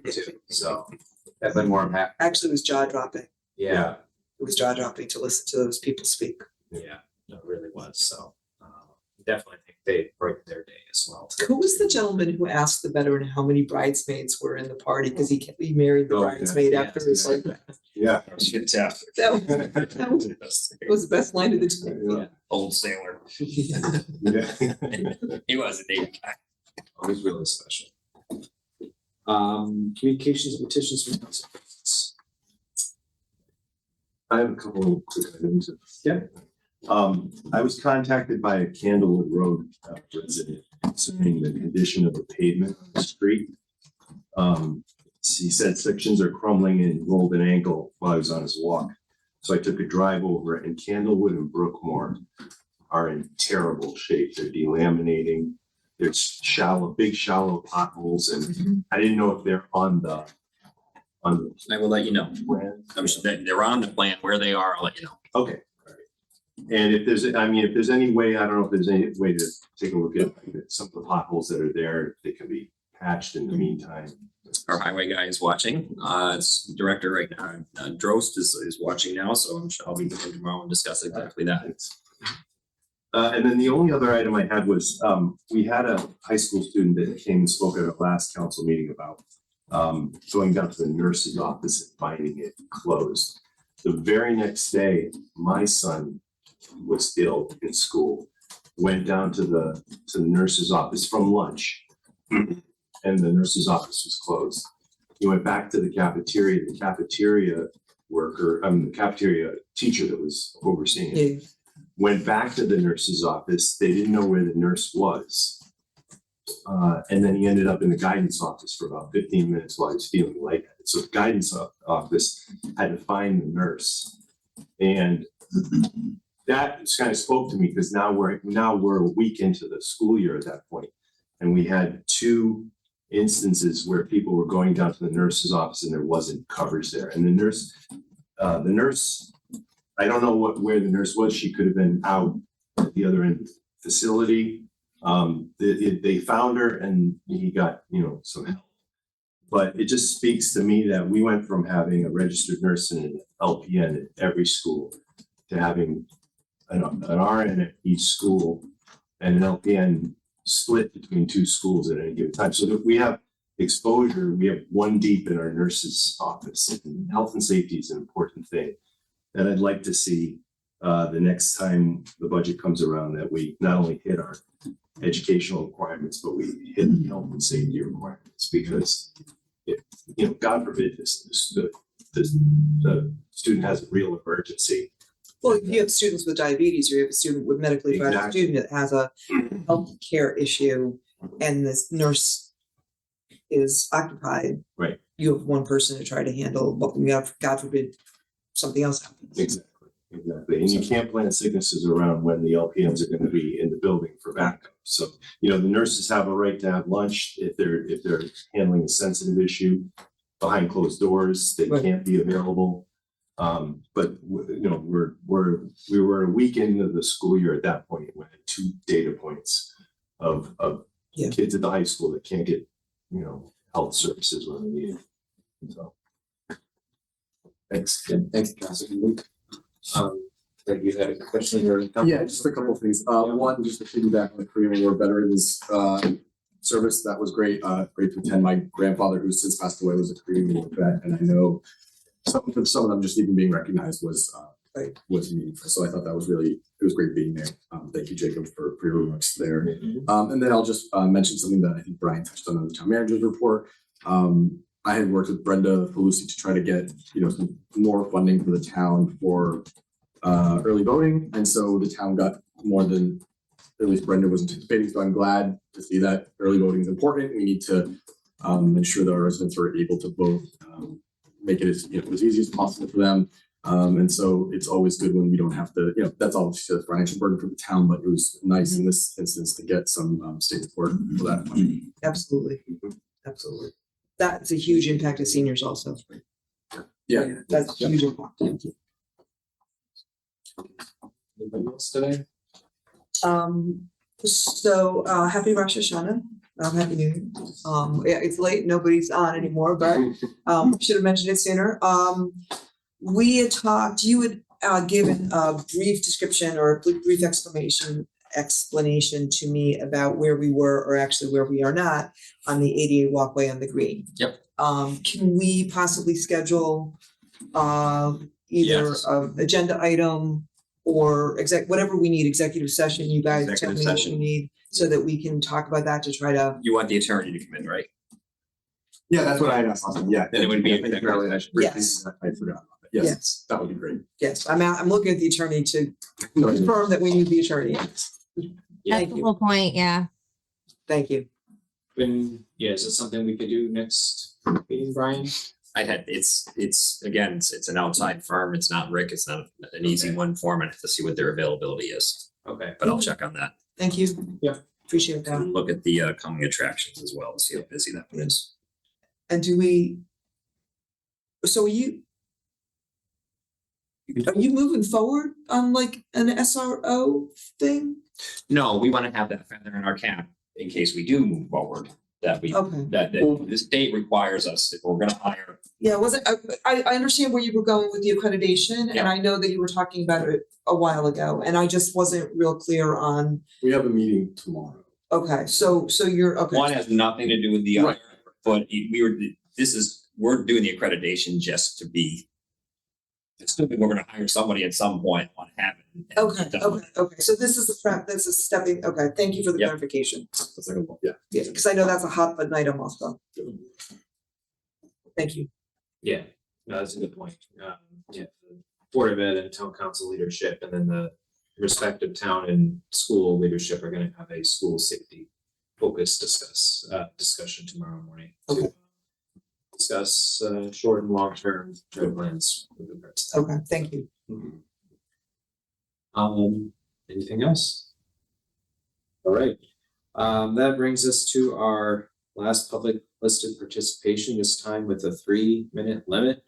I'll go to the room first. Yes. Hey, George. You didn't think I stayed here all this time? No worries. All right, let's start with George Owens, Fishing Game Road. Start with the easy one, the senior tax thing is ridiculous. Should be $1,000. If you're worried about it, you can phase in to go 300 to 700, and then 2 years later go to 1,000. I don't think you're gonna get that many people. A lot of people are passing on all the time anyways. You start at 65, even if it's 1,000, you're not gonna get to 2,000 until you're 75. And then 3,000, you're 85. How many people are collecting? I may make it, but I ain't collecting, so, because I'm ornery. See, you're listening, Brian. Good comment. The other one is I've never been a big messing with roofs. And not really sure, because we did get holes really bad on the geothermal. And we're still paying for that fiasco. On the one with the roof that's been repaired and redone in 17, we're already 8 years into that. And don't forget, you only got 12 years on the guarantee. Yes, you can negotiate another 5 or another 10 years, but it's only 20 years. And naturally, your roof is 20 years old, your premiums are gonna go way up. They're not gonna just extend it as the way it is. Another thing is a lot of towns are backing away from solar panels and all that other stuff.